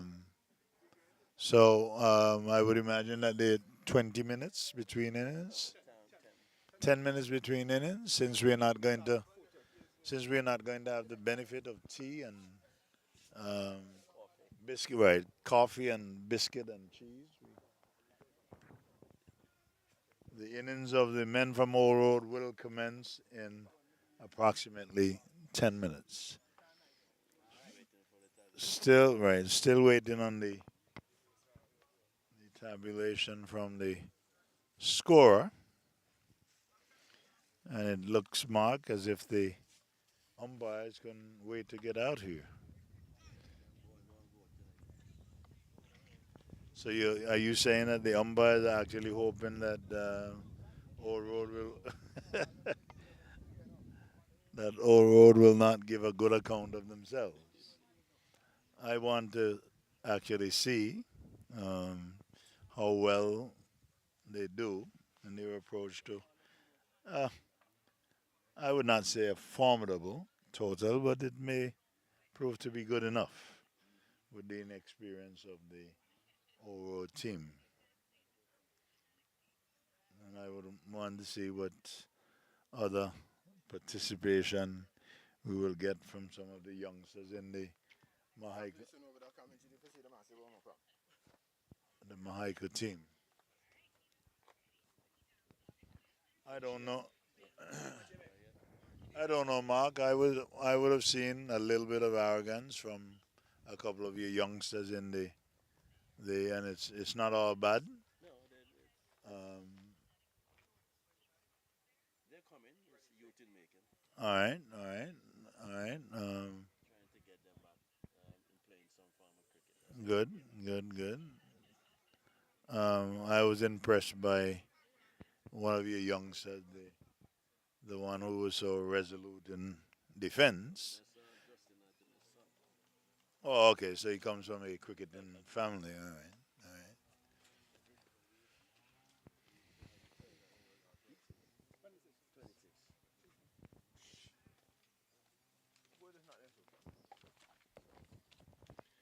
right. I'll now bring you the scores.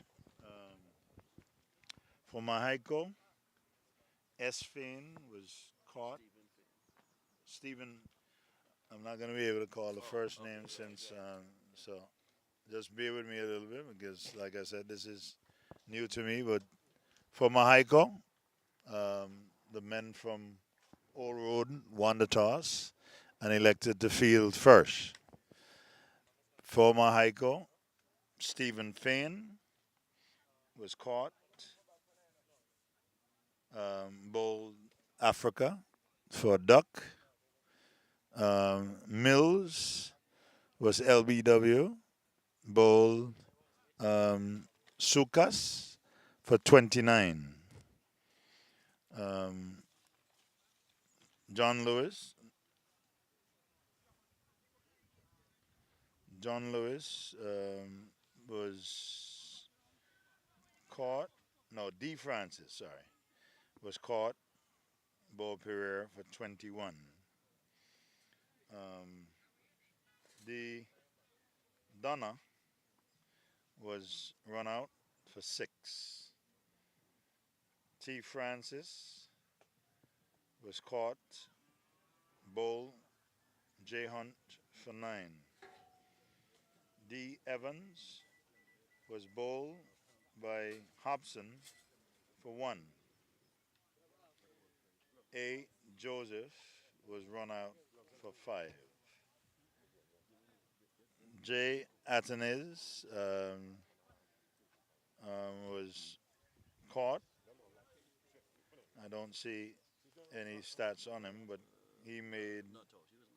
He was not out. All right. For don't see the scores running across, but 4, 5, 9, 13, 15. Not out on 15. And Joseph, 23, 25. All right.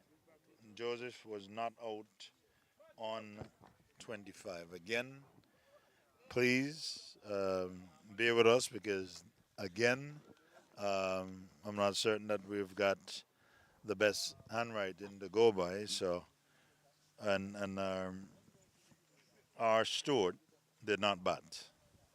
All right. The score being 157 for 8 from 26 overs.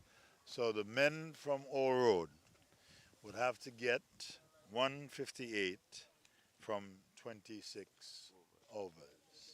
And now we'll pause for cause as the men from All Road prepares to go to the wicket to see if they can get 158.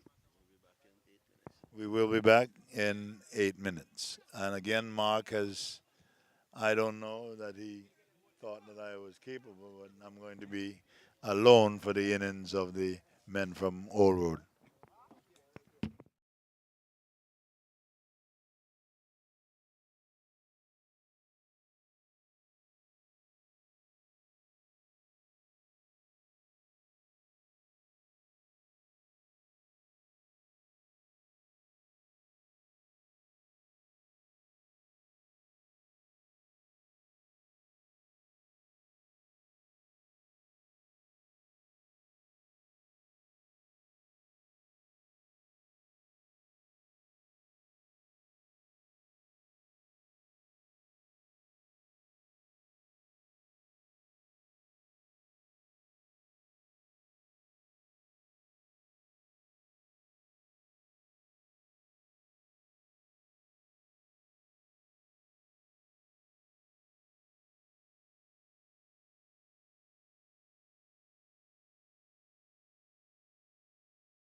Sorry about that, Mark. I had to take a pause for a call. But here we are in the first over of the all road innings as shot outside the off turn, banged away through point. The fielder could make an excuse that he got a bad bounce, but that was a lovely shot. Um, it was actually dispatched with some disdain because it was short outside the off stump in the slot, and it was there to be hit. So Old Road is off the mark, four without loss. Of the short, lanky figure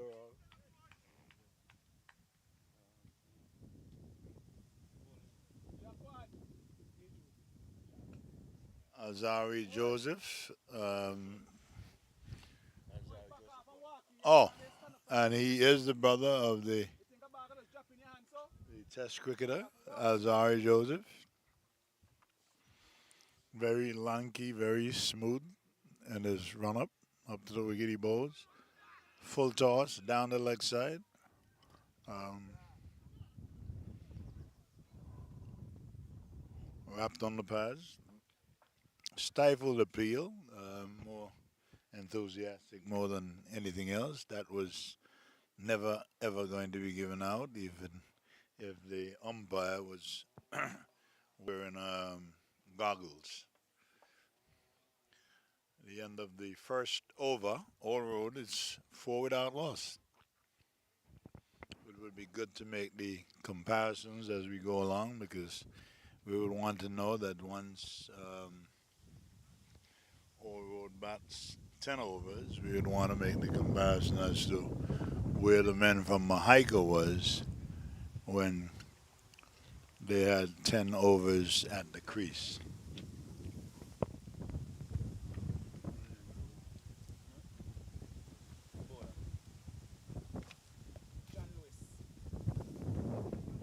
And John Lewis from the road end.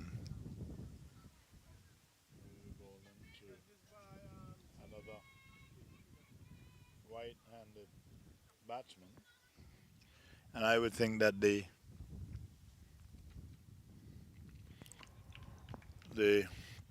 strategy that will be employed by the men from Old Road is to make sure that they get all of the strong batters in a row at the front, hoping to get to 158. In the end, as John Lewis, pretty short run, Bo's lovely drive down the offside, short mid off, well fielded, a good looking shot,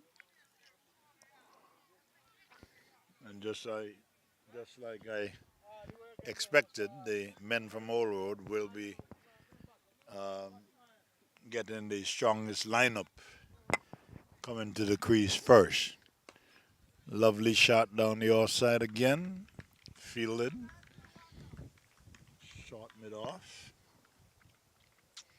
Pretty aggressive field set by the men from Mahaica. You've got two slips, what looks to be a gully, backward point, short cover as um, and again there's a field change because you've got a man at forward point or short cover, a man at short um, extra cover, and a man at mid off.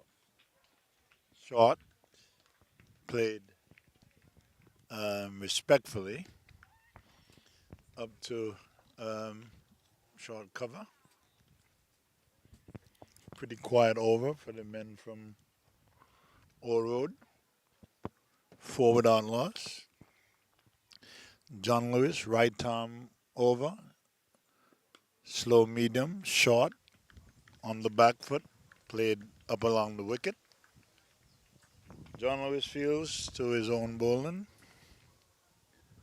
Relatively quiet start. Don't expect any fireworks as there's one slip. Um, a man at fourth slip. Short again. Fielded by the same man at fourth slip. And that brings us to the end of the over. The second over. 2 overs, 4 runs.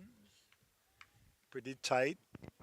Disciplined bowling from the men from Mahaico. And it cannot be overstated that they seem to be the more mature, more experienced team in this contest. But like I said, it would be smart. Isn't that Africa? Africa is and I would only know that he's Africa by the dark complexion. As Joseph, Alzari Joseph, up to the wicket, he bowls short, played comfortably, up to the man at gully.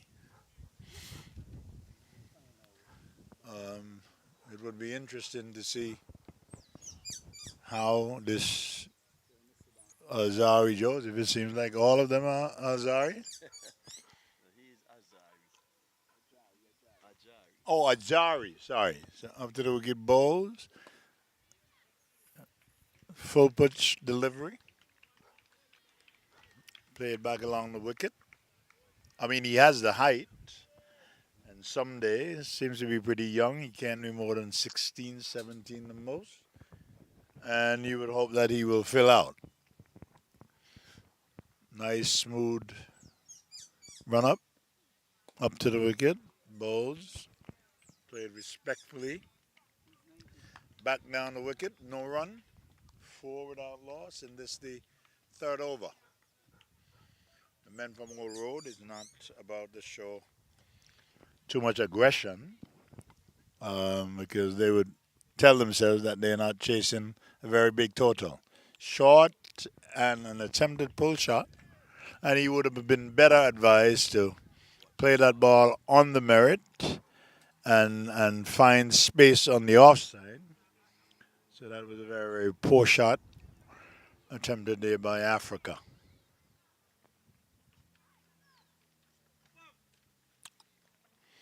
And when you go by the name of Africa, which is a whole continent, you're supposed to be big on runs. And that's a shot, and he's caught. Smartly caught, driven up to extra cover, and there goes Africa. And like I was saying right before he got out, it was not a good shot. The ball was in the slot, but again was not really to the pitch, and that may have caused his demise. Not a good start for the men from Old 4 for 1, and this is the fourth over. As Azari Joseph should be sending a telephone call to his brother who's currently engaged in South Africa and had a pretty good outing, getting 5 wickets, probably his first 5 wicket haul at the test level. Um,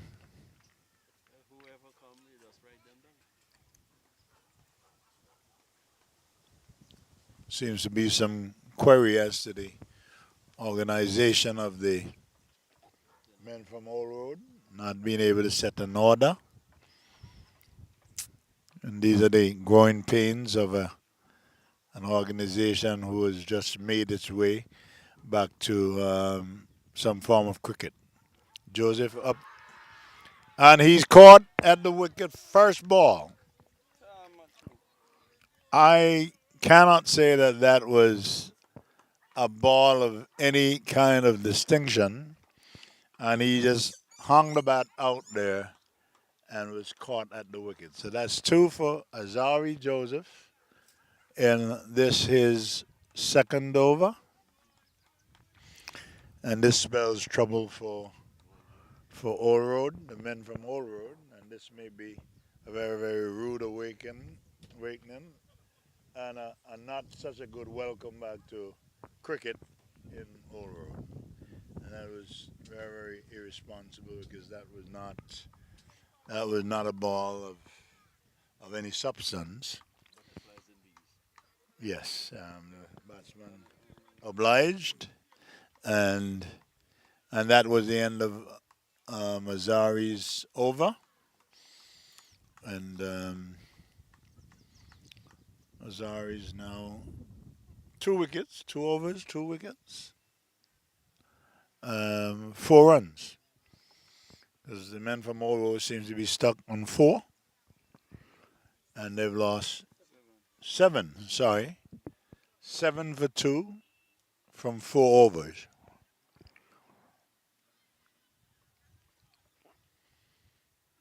The new batsman seems to be a little reluctant to get to the crease. As John Lewis continues from the road end, affectionately known as the Seaford end. Lovely shot down the wicket. That's 4 runs. Lovely shot on the front foot, and that was a thing of beauty. Just wide of the man at short long off, as Tittle is now shouting instructions that the man at mid off was a little too straight and seems to have made an adjustment, maybe a step or two to the left, as John Lewis comes in, bows over the wicket. Short, played nicely on the control. No run. As Atenes, a little familiar with that name, it being a pretty prominent name in cricket, at least on the local level. Just forward of square. John Lewis up to the wicket, bows. And it seems like the batsman is in love with that off drive. Attempted drive through the covers. Yes, yes, yes. And that resulted in a little bit of bat and pad. And let me say that John Lewis seems to be working on a plan. And if that is his sweet spot, he's going to. That's a lovely shot. That's the no. One bounce into the fence. Short and dispatched with arrogance. Lovely shot. Lovely shot. Um, Not the traditional hook shot, but more like a short arm pull. Yes. And when I was growing up, I was told that if the batsman pulls you forward of square, he's telling you that you're bowling rubbish and you are not to come back. Right. So you may be saying that John Lewis would have learned his lesson. Up to the wicket, John Lewis bowls. Short outside the off stump. Um, an attempted square cut. I am so impressed, and I think that the men from Old Road should be given credit because they actually know that wicket. Um, full of grass, full of grass. Correct, correct. None of the balls would have behaved strange in this encounter. In fact, that went through with even, and he's caught at short mid on. Again, the extravagance has done him in. Another expansive drive, but it ended up. Yes, yes, yes. John Lewis bowling to the plan. Um, may have held that one back a little bit, and the batsman into the drive early, and that seems to have been one of the more experienced batsmen. Um, um, has given away his wicket. Um, so now they are three down. Three. Yes, yes, yes, yes, yes, yes. So Old Road is in a heap of trouble.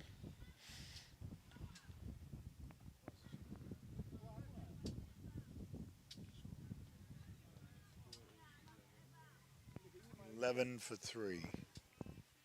Not the start that the men from Old Road would have hoped for or would have planned for, but nonetheless, it is what it is. And this has to be a rebuilding plan by the men from Old Road if they're going to salvage any batting point. There must be a reconstruction mission employed by the men from Old Road. Azari, um, 2 wickets, 4 runs from the village end, full toss, played respectfully up to short cover, no runs.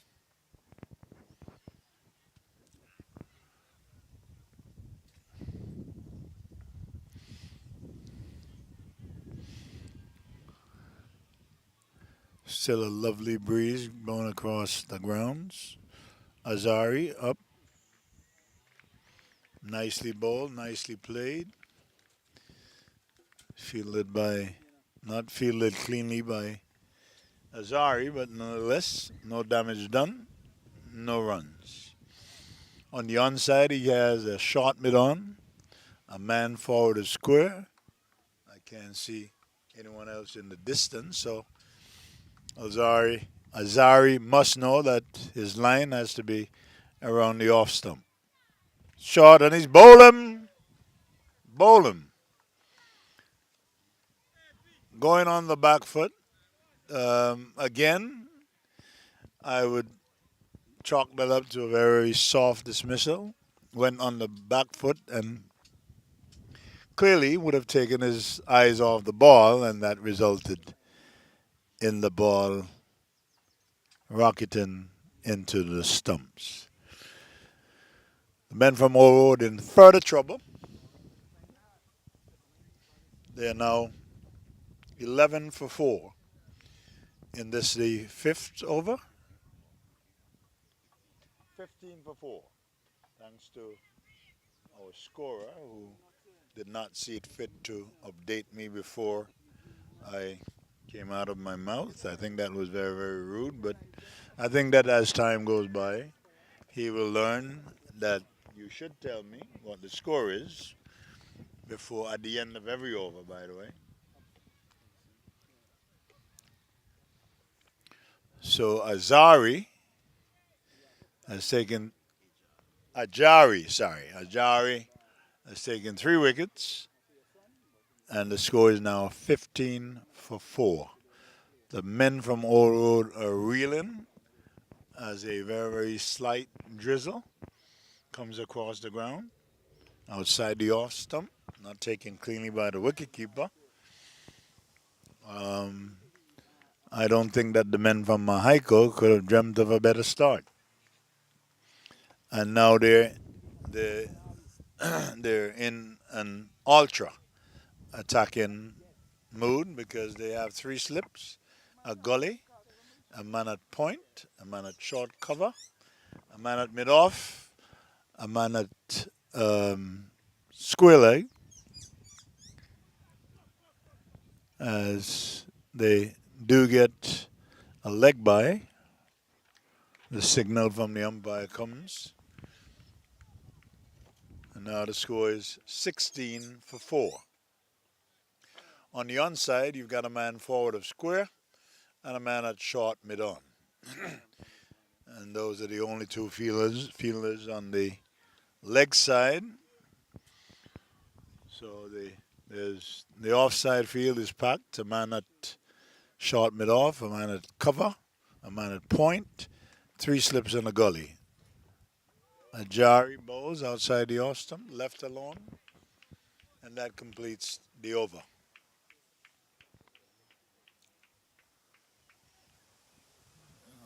I would consider that this is a very very rude introduction back into cricket for the men from Old Road.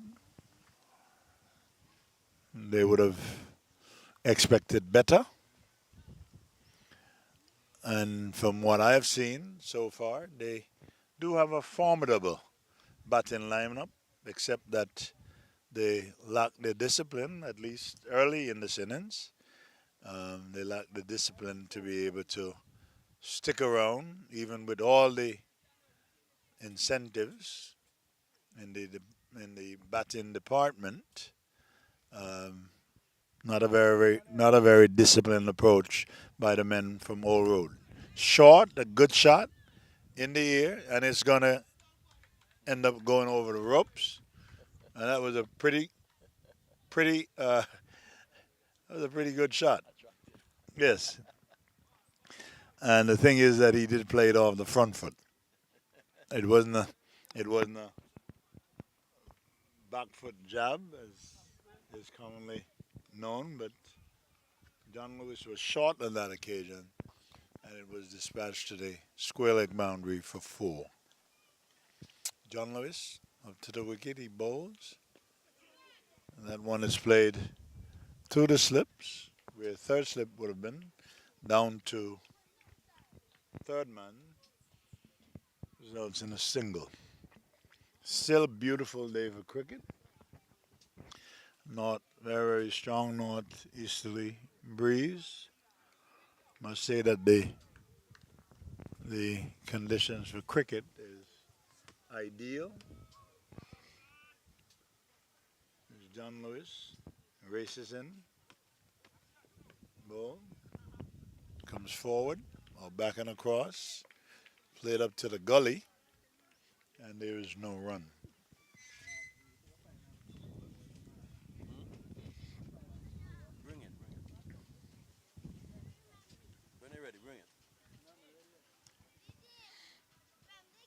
John Lewis turns at the edge of his mark, up to the wicket bowls, short outside the off stump, and that should have been dispatched in any level of cricket.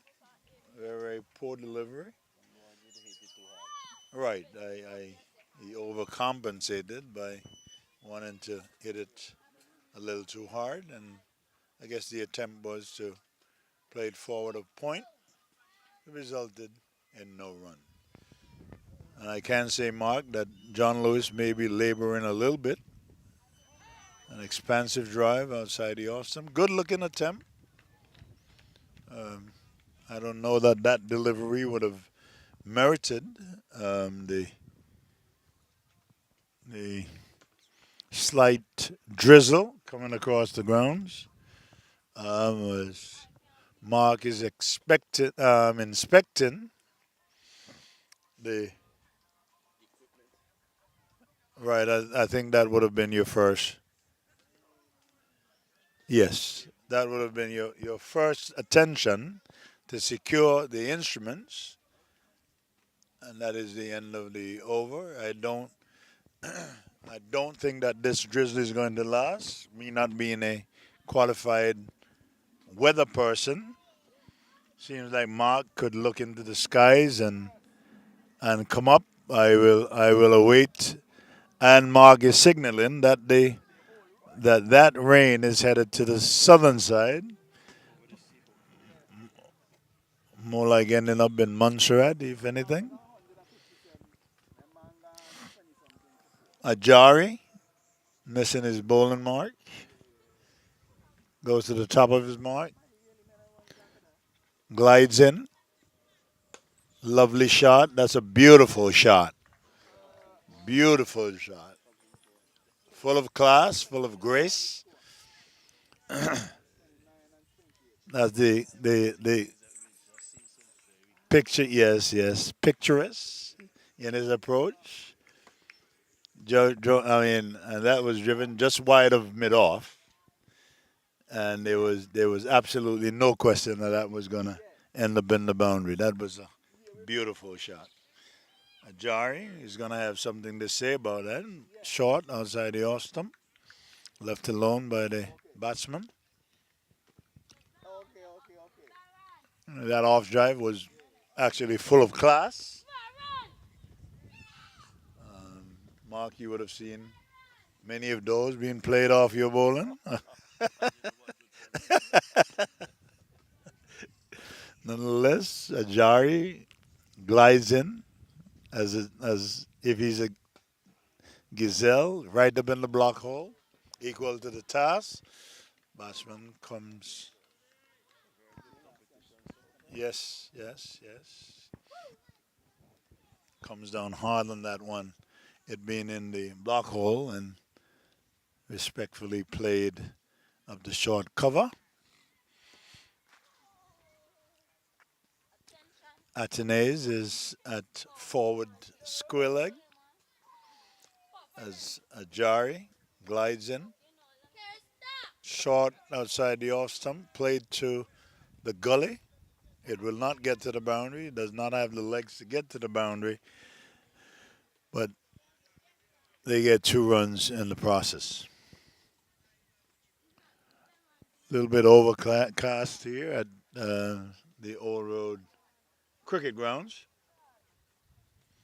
but I must say that the weather has held its own. Seemed to be ominous at the start, but now looks as if we're going to have a full day's play. Ajari goes in, bows. Uh, Not a good shot. Pull, yes, pulled into the onside. And a man at, right, f- fielded well by the man at short mid on. New batsman comes in to strike as Ajari glides in with a very, very smooth run up. And that seems to be that batsman's favorite shot. A little, yes, a little dab, as is commonly known. That brings up the end of the over.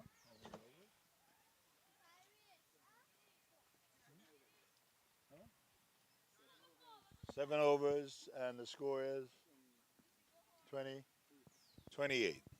So squarely at 4 runs and over, 4 sevens at 28 all day mark.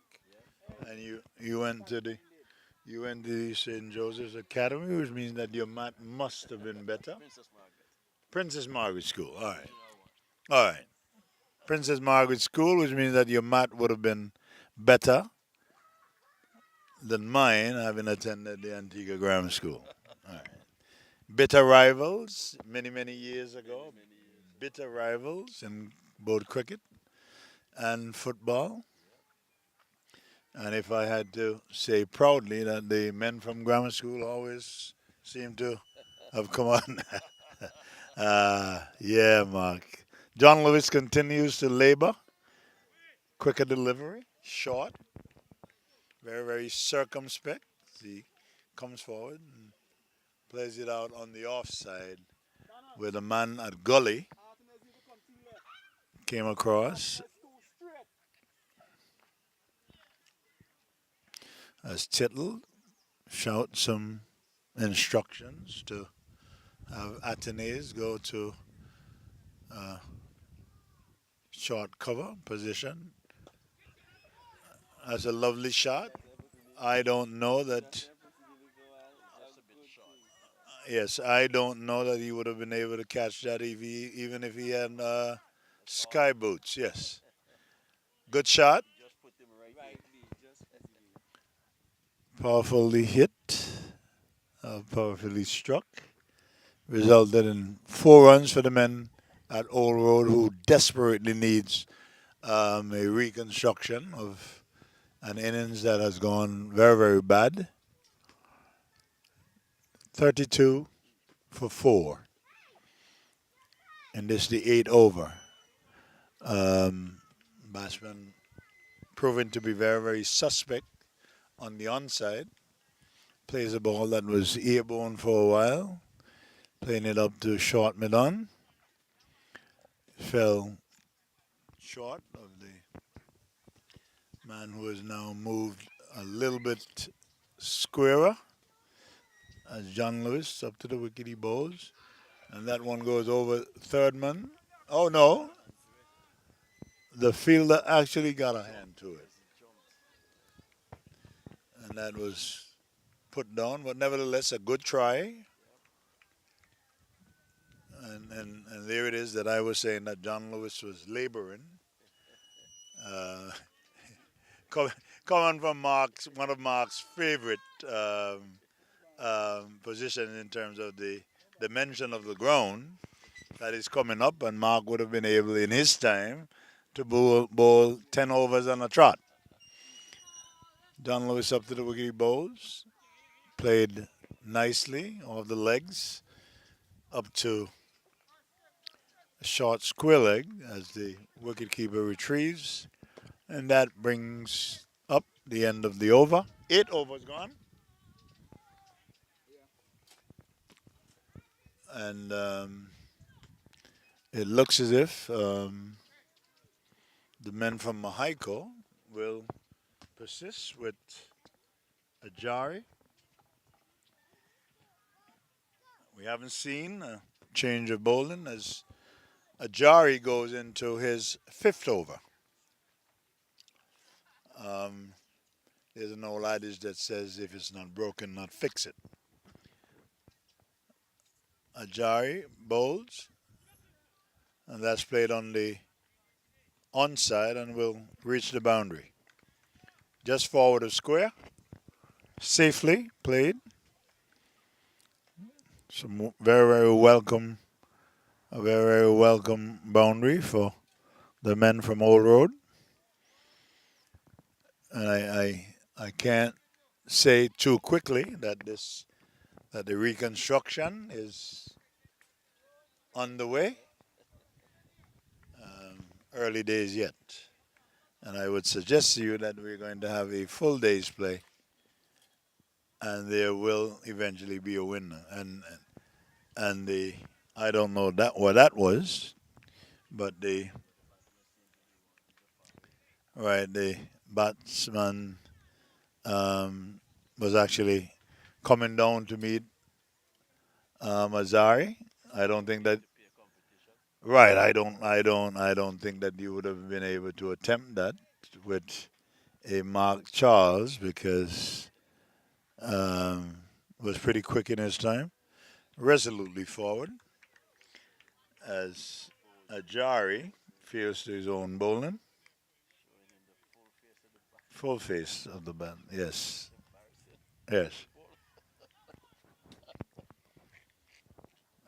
I think that Ajari is gonna have something to say about that. Glides in now, up to the wicket bowl, short, an attempted dab, which seems to be the the favorite shot of that batsman. And again, forgive me for not knowing the. It's not easy to have to reach across to find out the name of the batsman, and the young scorer looks at me as if I am talking trash. Another short, wide delivery, an attempted cut shot, made no contact as the ball went through to the wicketkeeper. The batsman is Lucas, and I don't think that I'm going to be able to work with this scorer because he always seems to tell me at the inappropriate time. An attempted drive down the ground by Lucas, and Ajari would feel very, very good about himself having beaten Lucas. The ball going down to Athenaeus at forward of square. That brings us to the end of the 10th over. 9 overs. Getting ahead of myself simply because I don't have reliable scorers to give me the stats. Should be able to give me the stats between overs, and this is a lesson that the young scorer. John Lewis continues. Short outside the off stump, beaten. A quick delivery. And it looks as if John Lewis has decided to bend his, yes, has decided to bend his back. Not an easy end to bowl from because you're actually coming uphill, and no fast bowler likes that kind of challenge, that kind of work.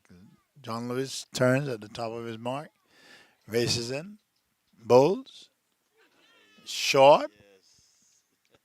John Lewis is having a lot to say about this. And that was a short lifting delivery. And even though I don't have my glasses, Mark, he would have been struck somewhere around the chest area.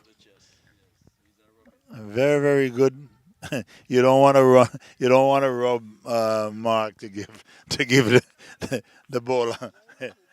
No, that is a no. At least when I was playing. No, no, no. You don't. No, no, no. And the word used is pluck. Yeah. John Lewis seems to be gathering a head of steam here. Up to the wickety bowl. Short, poor shot, attempted. Poor shot, attempted. And in the reconstruction mode of the old road team, that was I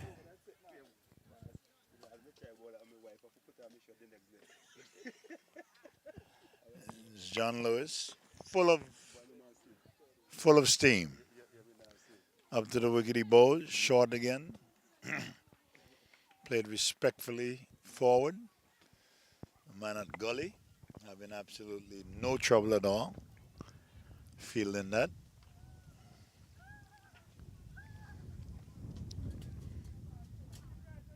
Been a strong, steady northeasterly breeze blowing across the grounds. I don't think that even John Lewis is breaking a sweat. It's that cool.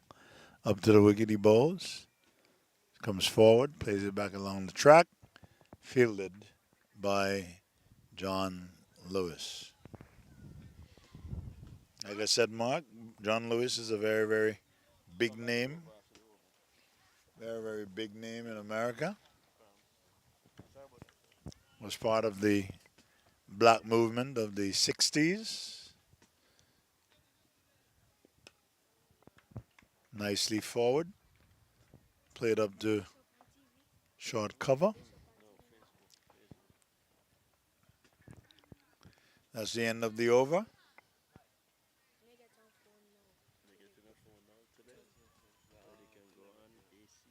That was the 11th over. Thank you, thank you, thank you, thank you, thank you. It looks like finally our scorer is getting with the program. Oh, he's all right. He's admitting that he is a rookie. What's the scorer? 38? 38 from 11 overs. All right, so just over 3 and over. Azari seems as if um, Ajari seems intent of bowling all day, and he's going downhill, so the workload is not very heavy. He frees down the he frees down the hill with very little effort. Glides in up to the wicket. He bowls short, played forward by Lucas. No run.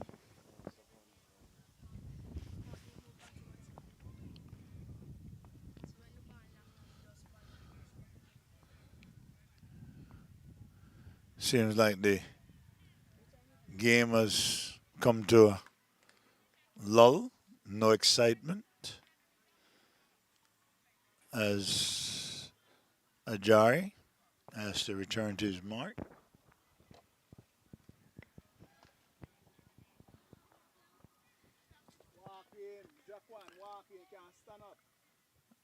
Ajari, full toss, played down to mid-off, fielded, no runs added. On the other side of the road, there's a beautiful beach setting surrounded by coconut trees that are much taller than I would have liked. Cut shot, partially stopped in the gully, retrieved by the man at point. Still no run added.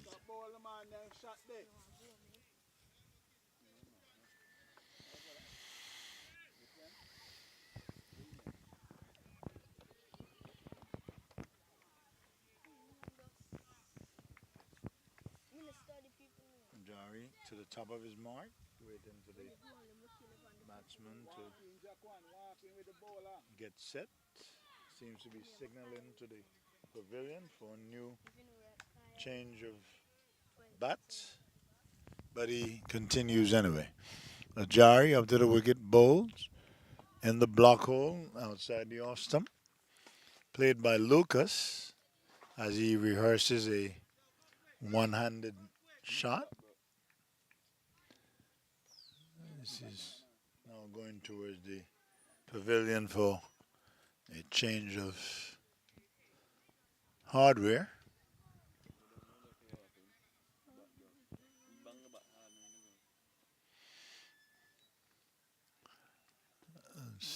Ajari is now into his sixth over. Must be tiring just looking at the build. And that is not to suggest that by the build that it has anything to do with the stamina. Still smoothly gliding in. Short outside the off stump. Cut. Goes past the keeper into the boundary for four. Welcome boundary for the men from Old Road. And I think if my memory serves me right, they're up to 42 for four from 12. And if you notice, Mark, I did not have to refer to the scorer for that because I should be correct. And he did not offer the score. I went by memory. Um, Lucas is now Lucas is now changing the hardware again.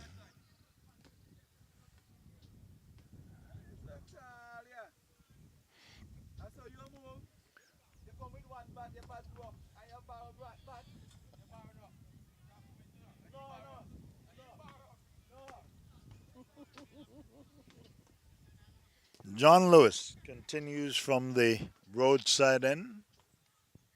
affectionately known as the beachfront end, still fairly attacking for this the 12th over or the 14th over. Two slips, a gully, a man at point, a man at cover, a man at short mid on, and a man at long off. Up to the wicket bows, short. Batsman gets on top of it, plays it out the point, no run.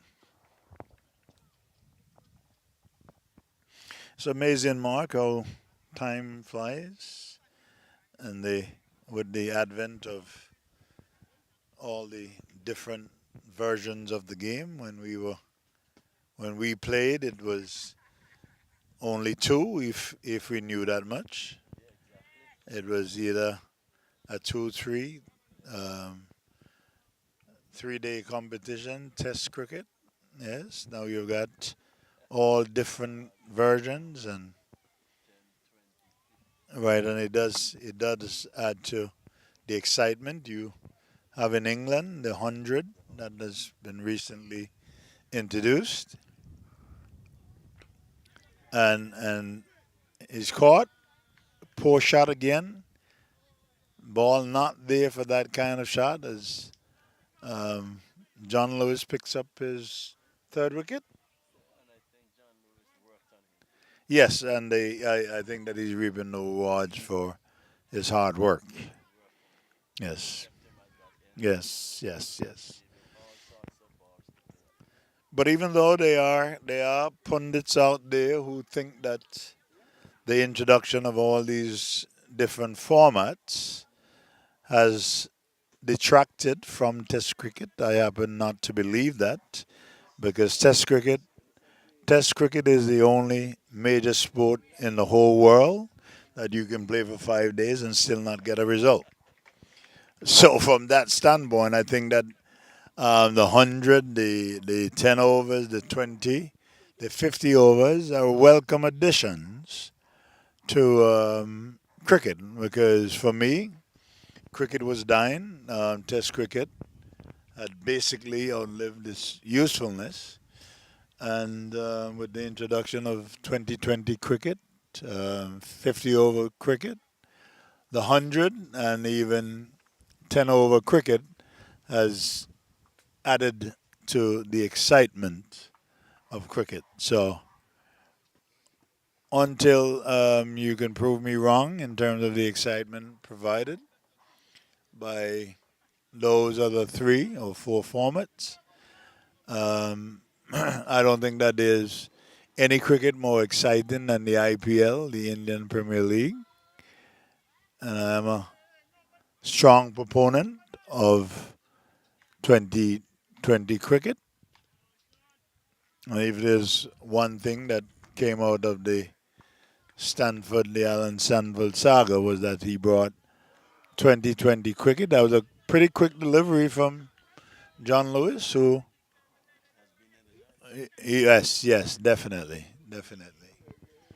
Seems to be a strong fella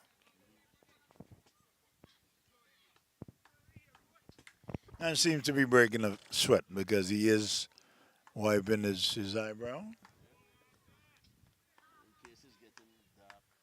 Yes, yes, right. Um, Forward stroke by the batsman seems to be very, very suspect, not very comfortable. In your day, Mark, you would have greeted the new batsman with something above the shoulder, which would not have been very, very comfortable. And I think that we're getting into the, yes, the you can see where the men from Old Road um, has pretty much given up the ghost. I don't think that they can be thinking of the reconstruction because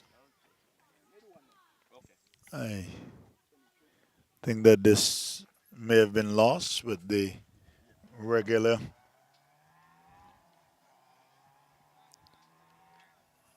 Seems like Mark's.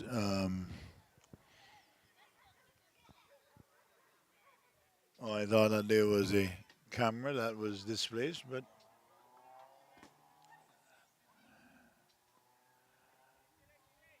Ajari comes in, goes in, bowls to Lucas, and that one was struck down to wide mid off by Lucas for four. I think that what Lucas has decided that this innings is folding in a hurry, and as a result, he's going to make haste while the sun shines. This is the Sir Curtly Ambrose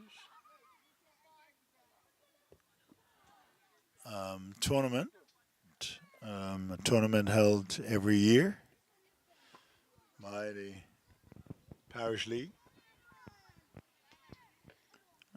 This has been a lackluster performance by the men from Old Road. And just when I thought that same shot, same result. Why that?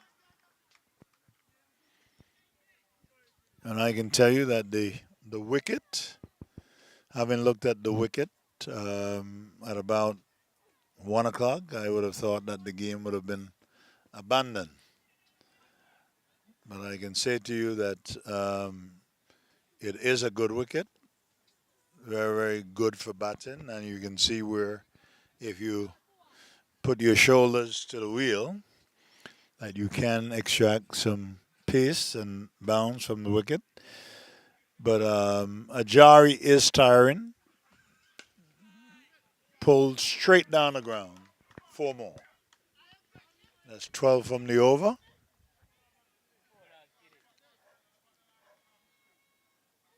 This has been just about the most exciting period for the men from Old Road.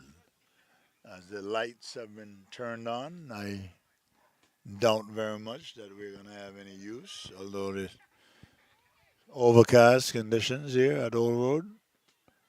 Short, nicely played. And Lucas must be telling himself that he got 12 from the over, so that would have been enough.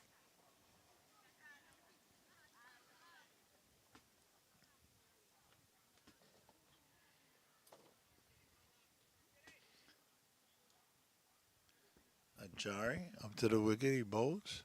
Short outside the off stump. And I would love to see Lucas connecting with one of those expansive cut shots. I think that if he connects sometime today, that we'll probably see the skin of the ball coming off. He has attempted at least 10 by my count and has not connected with one. Most of you would have known Tittle, nice little left-hander from the village of Grace Farm. He seems to. That one is going to go all the way. The maximum. That's 18 out of the over, and I think that we would have seen the last of Ajari, unless he's fitted with 3 or 4 hearts. 18 out of an over after you would have bowled 7 overs on a trot. I would say that he has had enough. Good spell. I will get his bowling figures from my illustrious scorer. I will get his bowling figures in a little bit.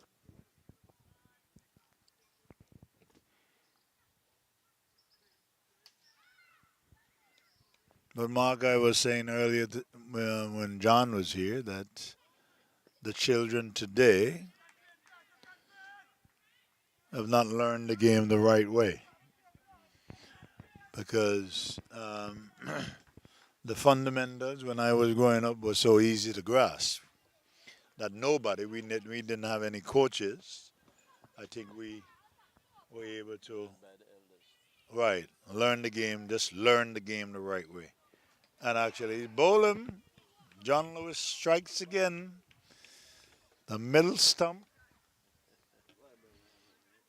has been dislodged. Yes, John Lewis the Great, yes. At 4 wickets. So that's 7 down for the men from Old Road.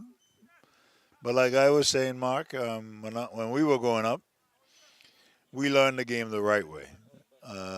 Nobody had to tell us that running between the wickets was a very, very important part of the cricket. Right, right. And as a result, we knew that it was only boundaries. It wasn't only boundaries that counted, but to be able to learn the game the right way. I think that overall that there was a greater appreciation for the game, a greater love for the game, and as a result, we wanted to do things the right way. Nowadays, yes, yes, it seems to be a situation where you are you are you're more attracted to the shorter version of the game, and even with the shorter version of the game, that demands that you run quick singles and put the ball in the gaps and stuff like that, work the ball into the gaps. That is still missing, right? Still missing from our cricket. And I'm talking about both females and males. And that's an extraordinary development because, like I said, fundamentally, you should know that to accumulate runs, singles, twos, and threes are an integral part of building an innings. Yes, there are just so many deficits in terms of the way that cricket is being learned today that, and I've never heard Mark a rebuilding process that has taken 30 years, which means that you would have lost 2 or 3 generations. John Lewis up to the wicket to New, ooh, and the young man was greeted, struck in the shoulder. Um, I don't think that John Lewis should feel good about himself. Bo- bowling to um, a youngster. I don't think that he's going to want to bat again. Seems like, looks as if, yeah, he doesn't want to. No, he's saying, let me go, let me go. Mark, I was hit on quite a few occasions, and you couldn't cry. You couldn't cry because you would have been laughed. Yes, yes, yes. You would have been laughed. You would have been laughed at and scorned eventually. Um, he's,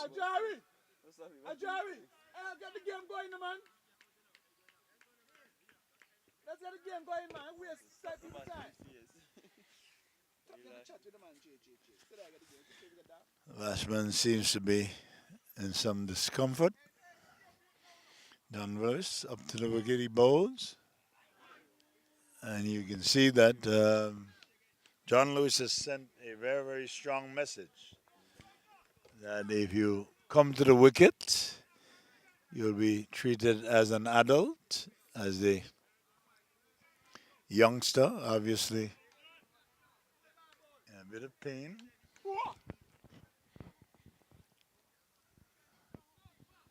John Lewis turns at the edge of his mark, comes in, bowls, as he moves away. Good, quick delivery. It looks as if the wicket is favoring the bowlers at the moment. It has dried out, and the grassed area at the village end seems to be giving tremendous help to the bowler.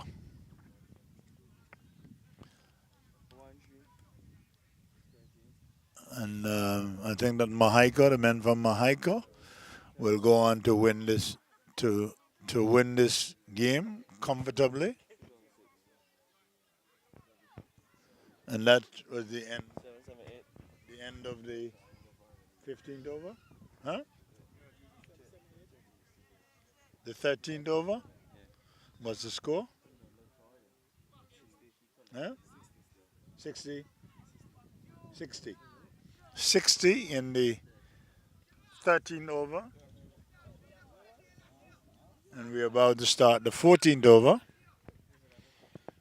Another medium pacer.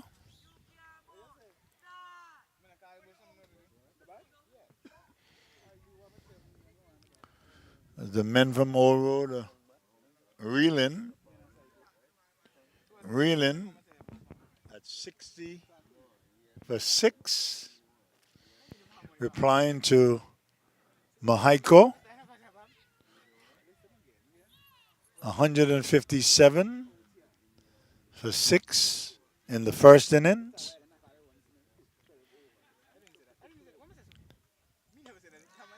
Slashed away by Lucas, resulting in only a single.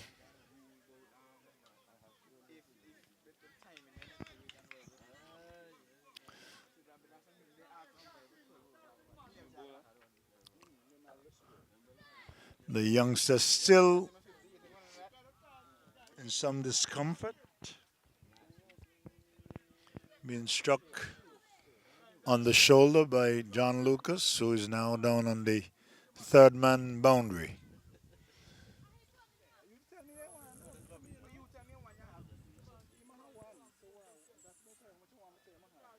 One slip a gully, a man at point, a man at cover, a man at short mid off, a man at square leg, one at short mid wicket, and one on the short long on.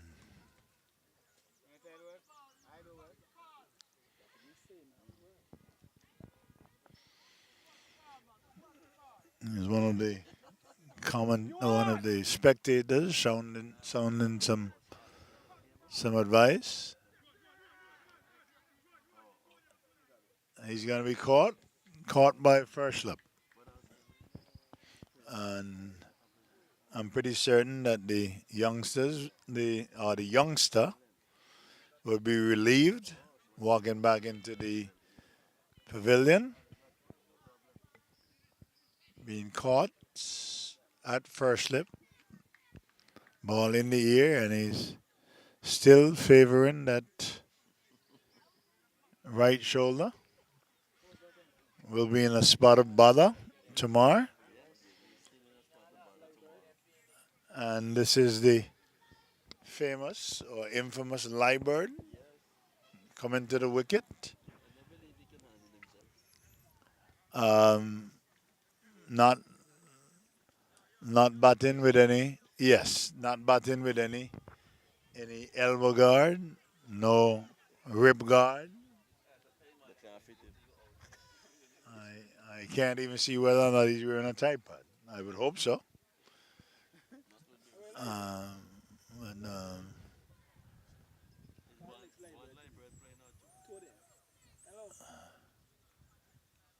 um,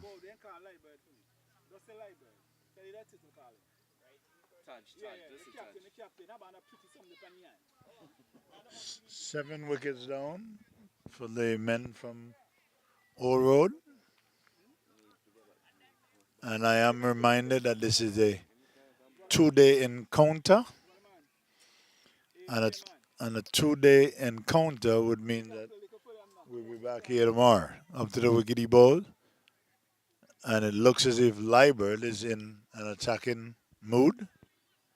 Swings at a ball down the leg side.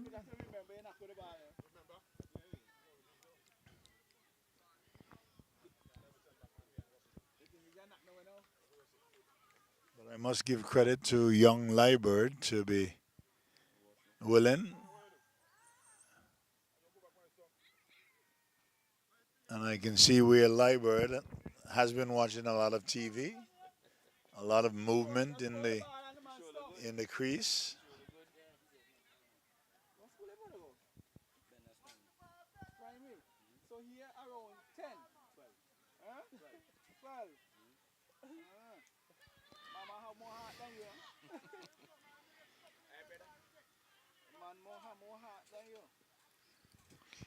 A lot of movement in the crease. Uh, a right-handed version of Shandabal, maybe, in his stance. And it, and it looks and it looks as if Livert is requesting a change of bat.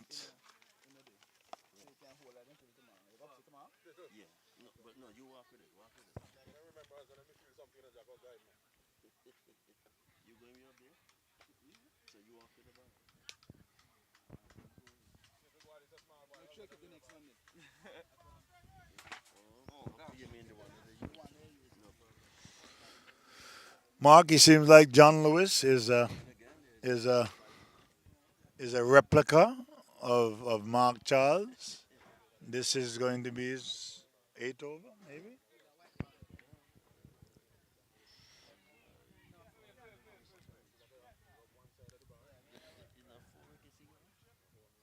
As Lucas comes in to strike, John Lewis up to the wicket, he bowls. Lucas plays that, and it plays it. He plays it in the air, and it's caught at gully. Not the way that Lucas would have wanted to end his innings, but um, nonetheless, this is not good news for the men from Old Road. Still stuck on 60. How much more?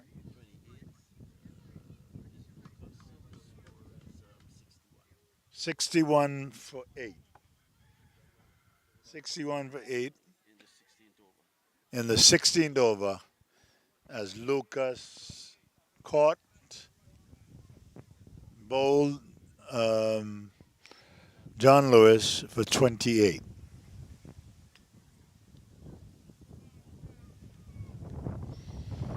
It's more of an anti-climax of the very, very strong northeasterly breeze rushes across the field. You can see the coconut trees in the at the road end dancing in the breeze.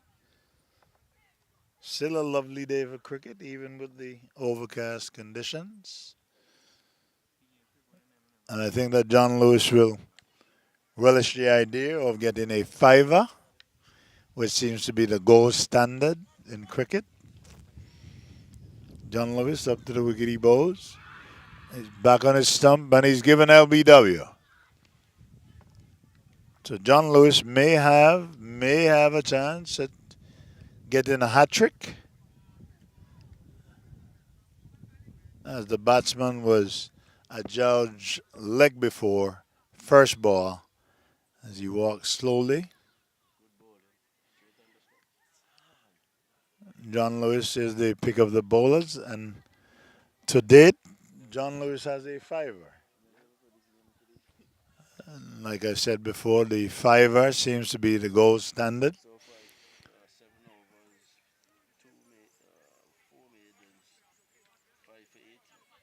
Wow. You don't have those figures every day, Mark, in cricket. Give me those figures again. 4 meters, five, 5 wickets, 8 runs. 18 runs. All right. Yes. 8 overs, 5 maidens, 5 for 18. Those are figures that you only dream about or you see on TV.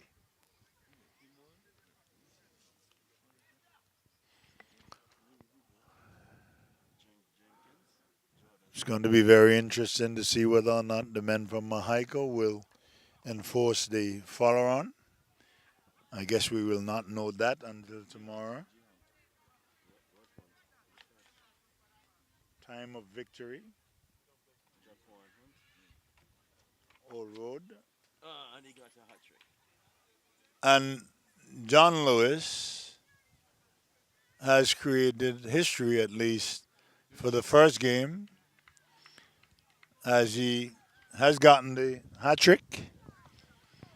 The batsman was clean bowl, and all he had to do was um, bowl wicket to wicket, and he was assured of getting 6 wickets, 18 runs, 8 point what overs, Mark? Or seven? 7.3 overs, 4 maidens, 6 wickets, 18 runs. Excellent figures, and it's going to be very, very interesting to see whether or not the men from Mahaico will enforce the follow on as the players exchange greetings to signal the end of the innings. We will not see any more play for today.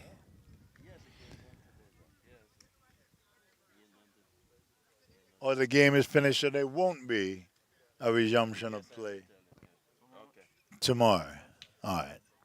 And Mark, is that part of the rule? That once you right, right, okay. So that brings us to the end of the. Mark, do you want me to give the figures? All in all, I don't think that the men from Old Road have anything to be ashamed of. The reintroduction of cricket in Old Road, um, and it was more for me a lack of application in the top of the order, where you had the most experienced batsmen for the men from Old Road. I would lay the blame squarely on the shoulders of the top order of the men from Old Road. Showed absolutely no discipline, lack of application, and whereas you can find excuses for the youngsters who had very, very minimal performances, there's absolutely no excuse for the top order of the men from Old Road. There was a lack of commitment, a lack of discipline, and as a result, they were all out for 61. I'll give you the stats for the men from Old Road. Africa was caught, Bull, Ajari Joseph for 6. Miller caught, J. John Lewis. All right. Caught, Bull John Lewis for 8. Miller caught, Ajari Joseph for a duck. What is this? S. Pereira. S. Pereira was bowled, Ajari Joseph for a duck.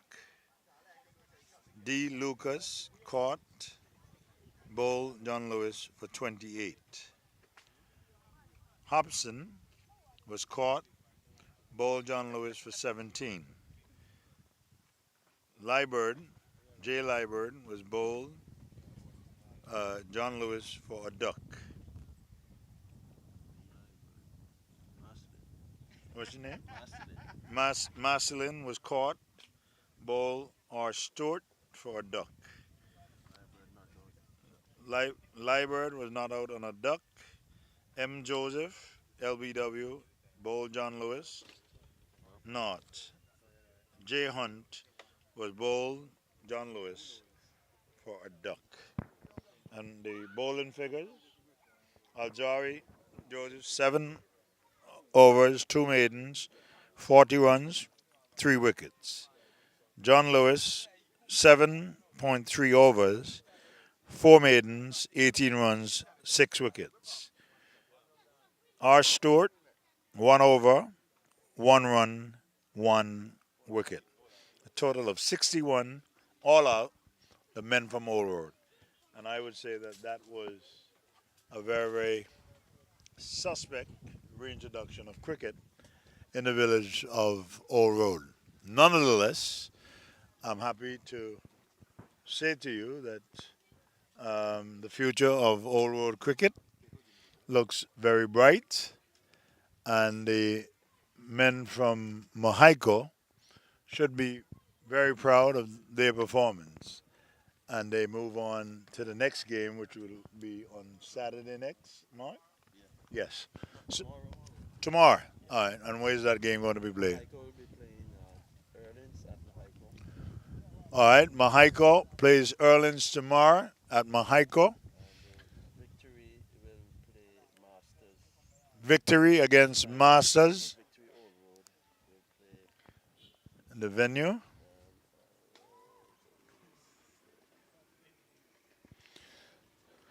So if you have nothing to do on a Sunday, cricket continues in the Sir Curtly Ambrose tournament. All right, Antigua Masters plays here tomorrow against the men from the men from Old Road, and starting time is 1 p.m. So if you're not doing anything on a Sunday, you've got games at a game at Clear Hall, a game at Freetown, and you have a game at Old Road. So you have been served with that notice. So it's goodbye from Parish League, ACB Caribbean Parish League. It was a pleasure being in your company, and we'll be back here tomorrow, maybe. All right, Mark, one of the organizers, will tell us where we're going to be tomorrow. So, from me, goodbye.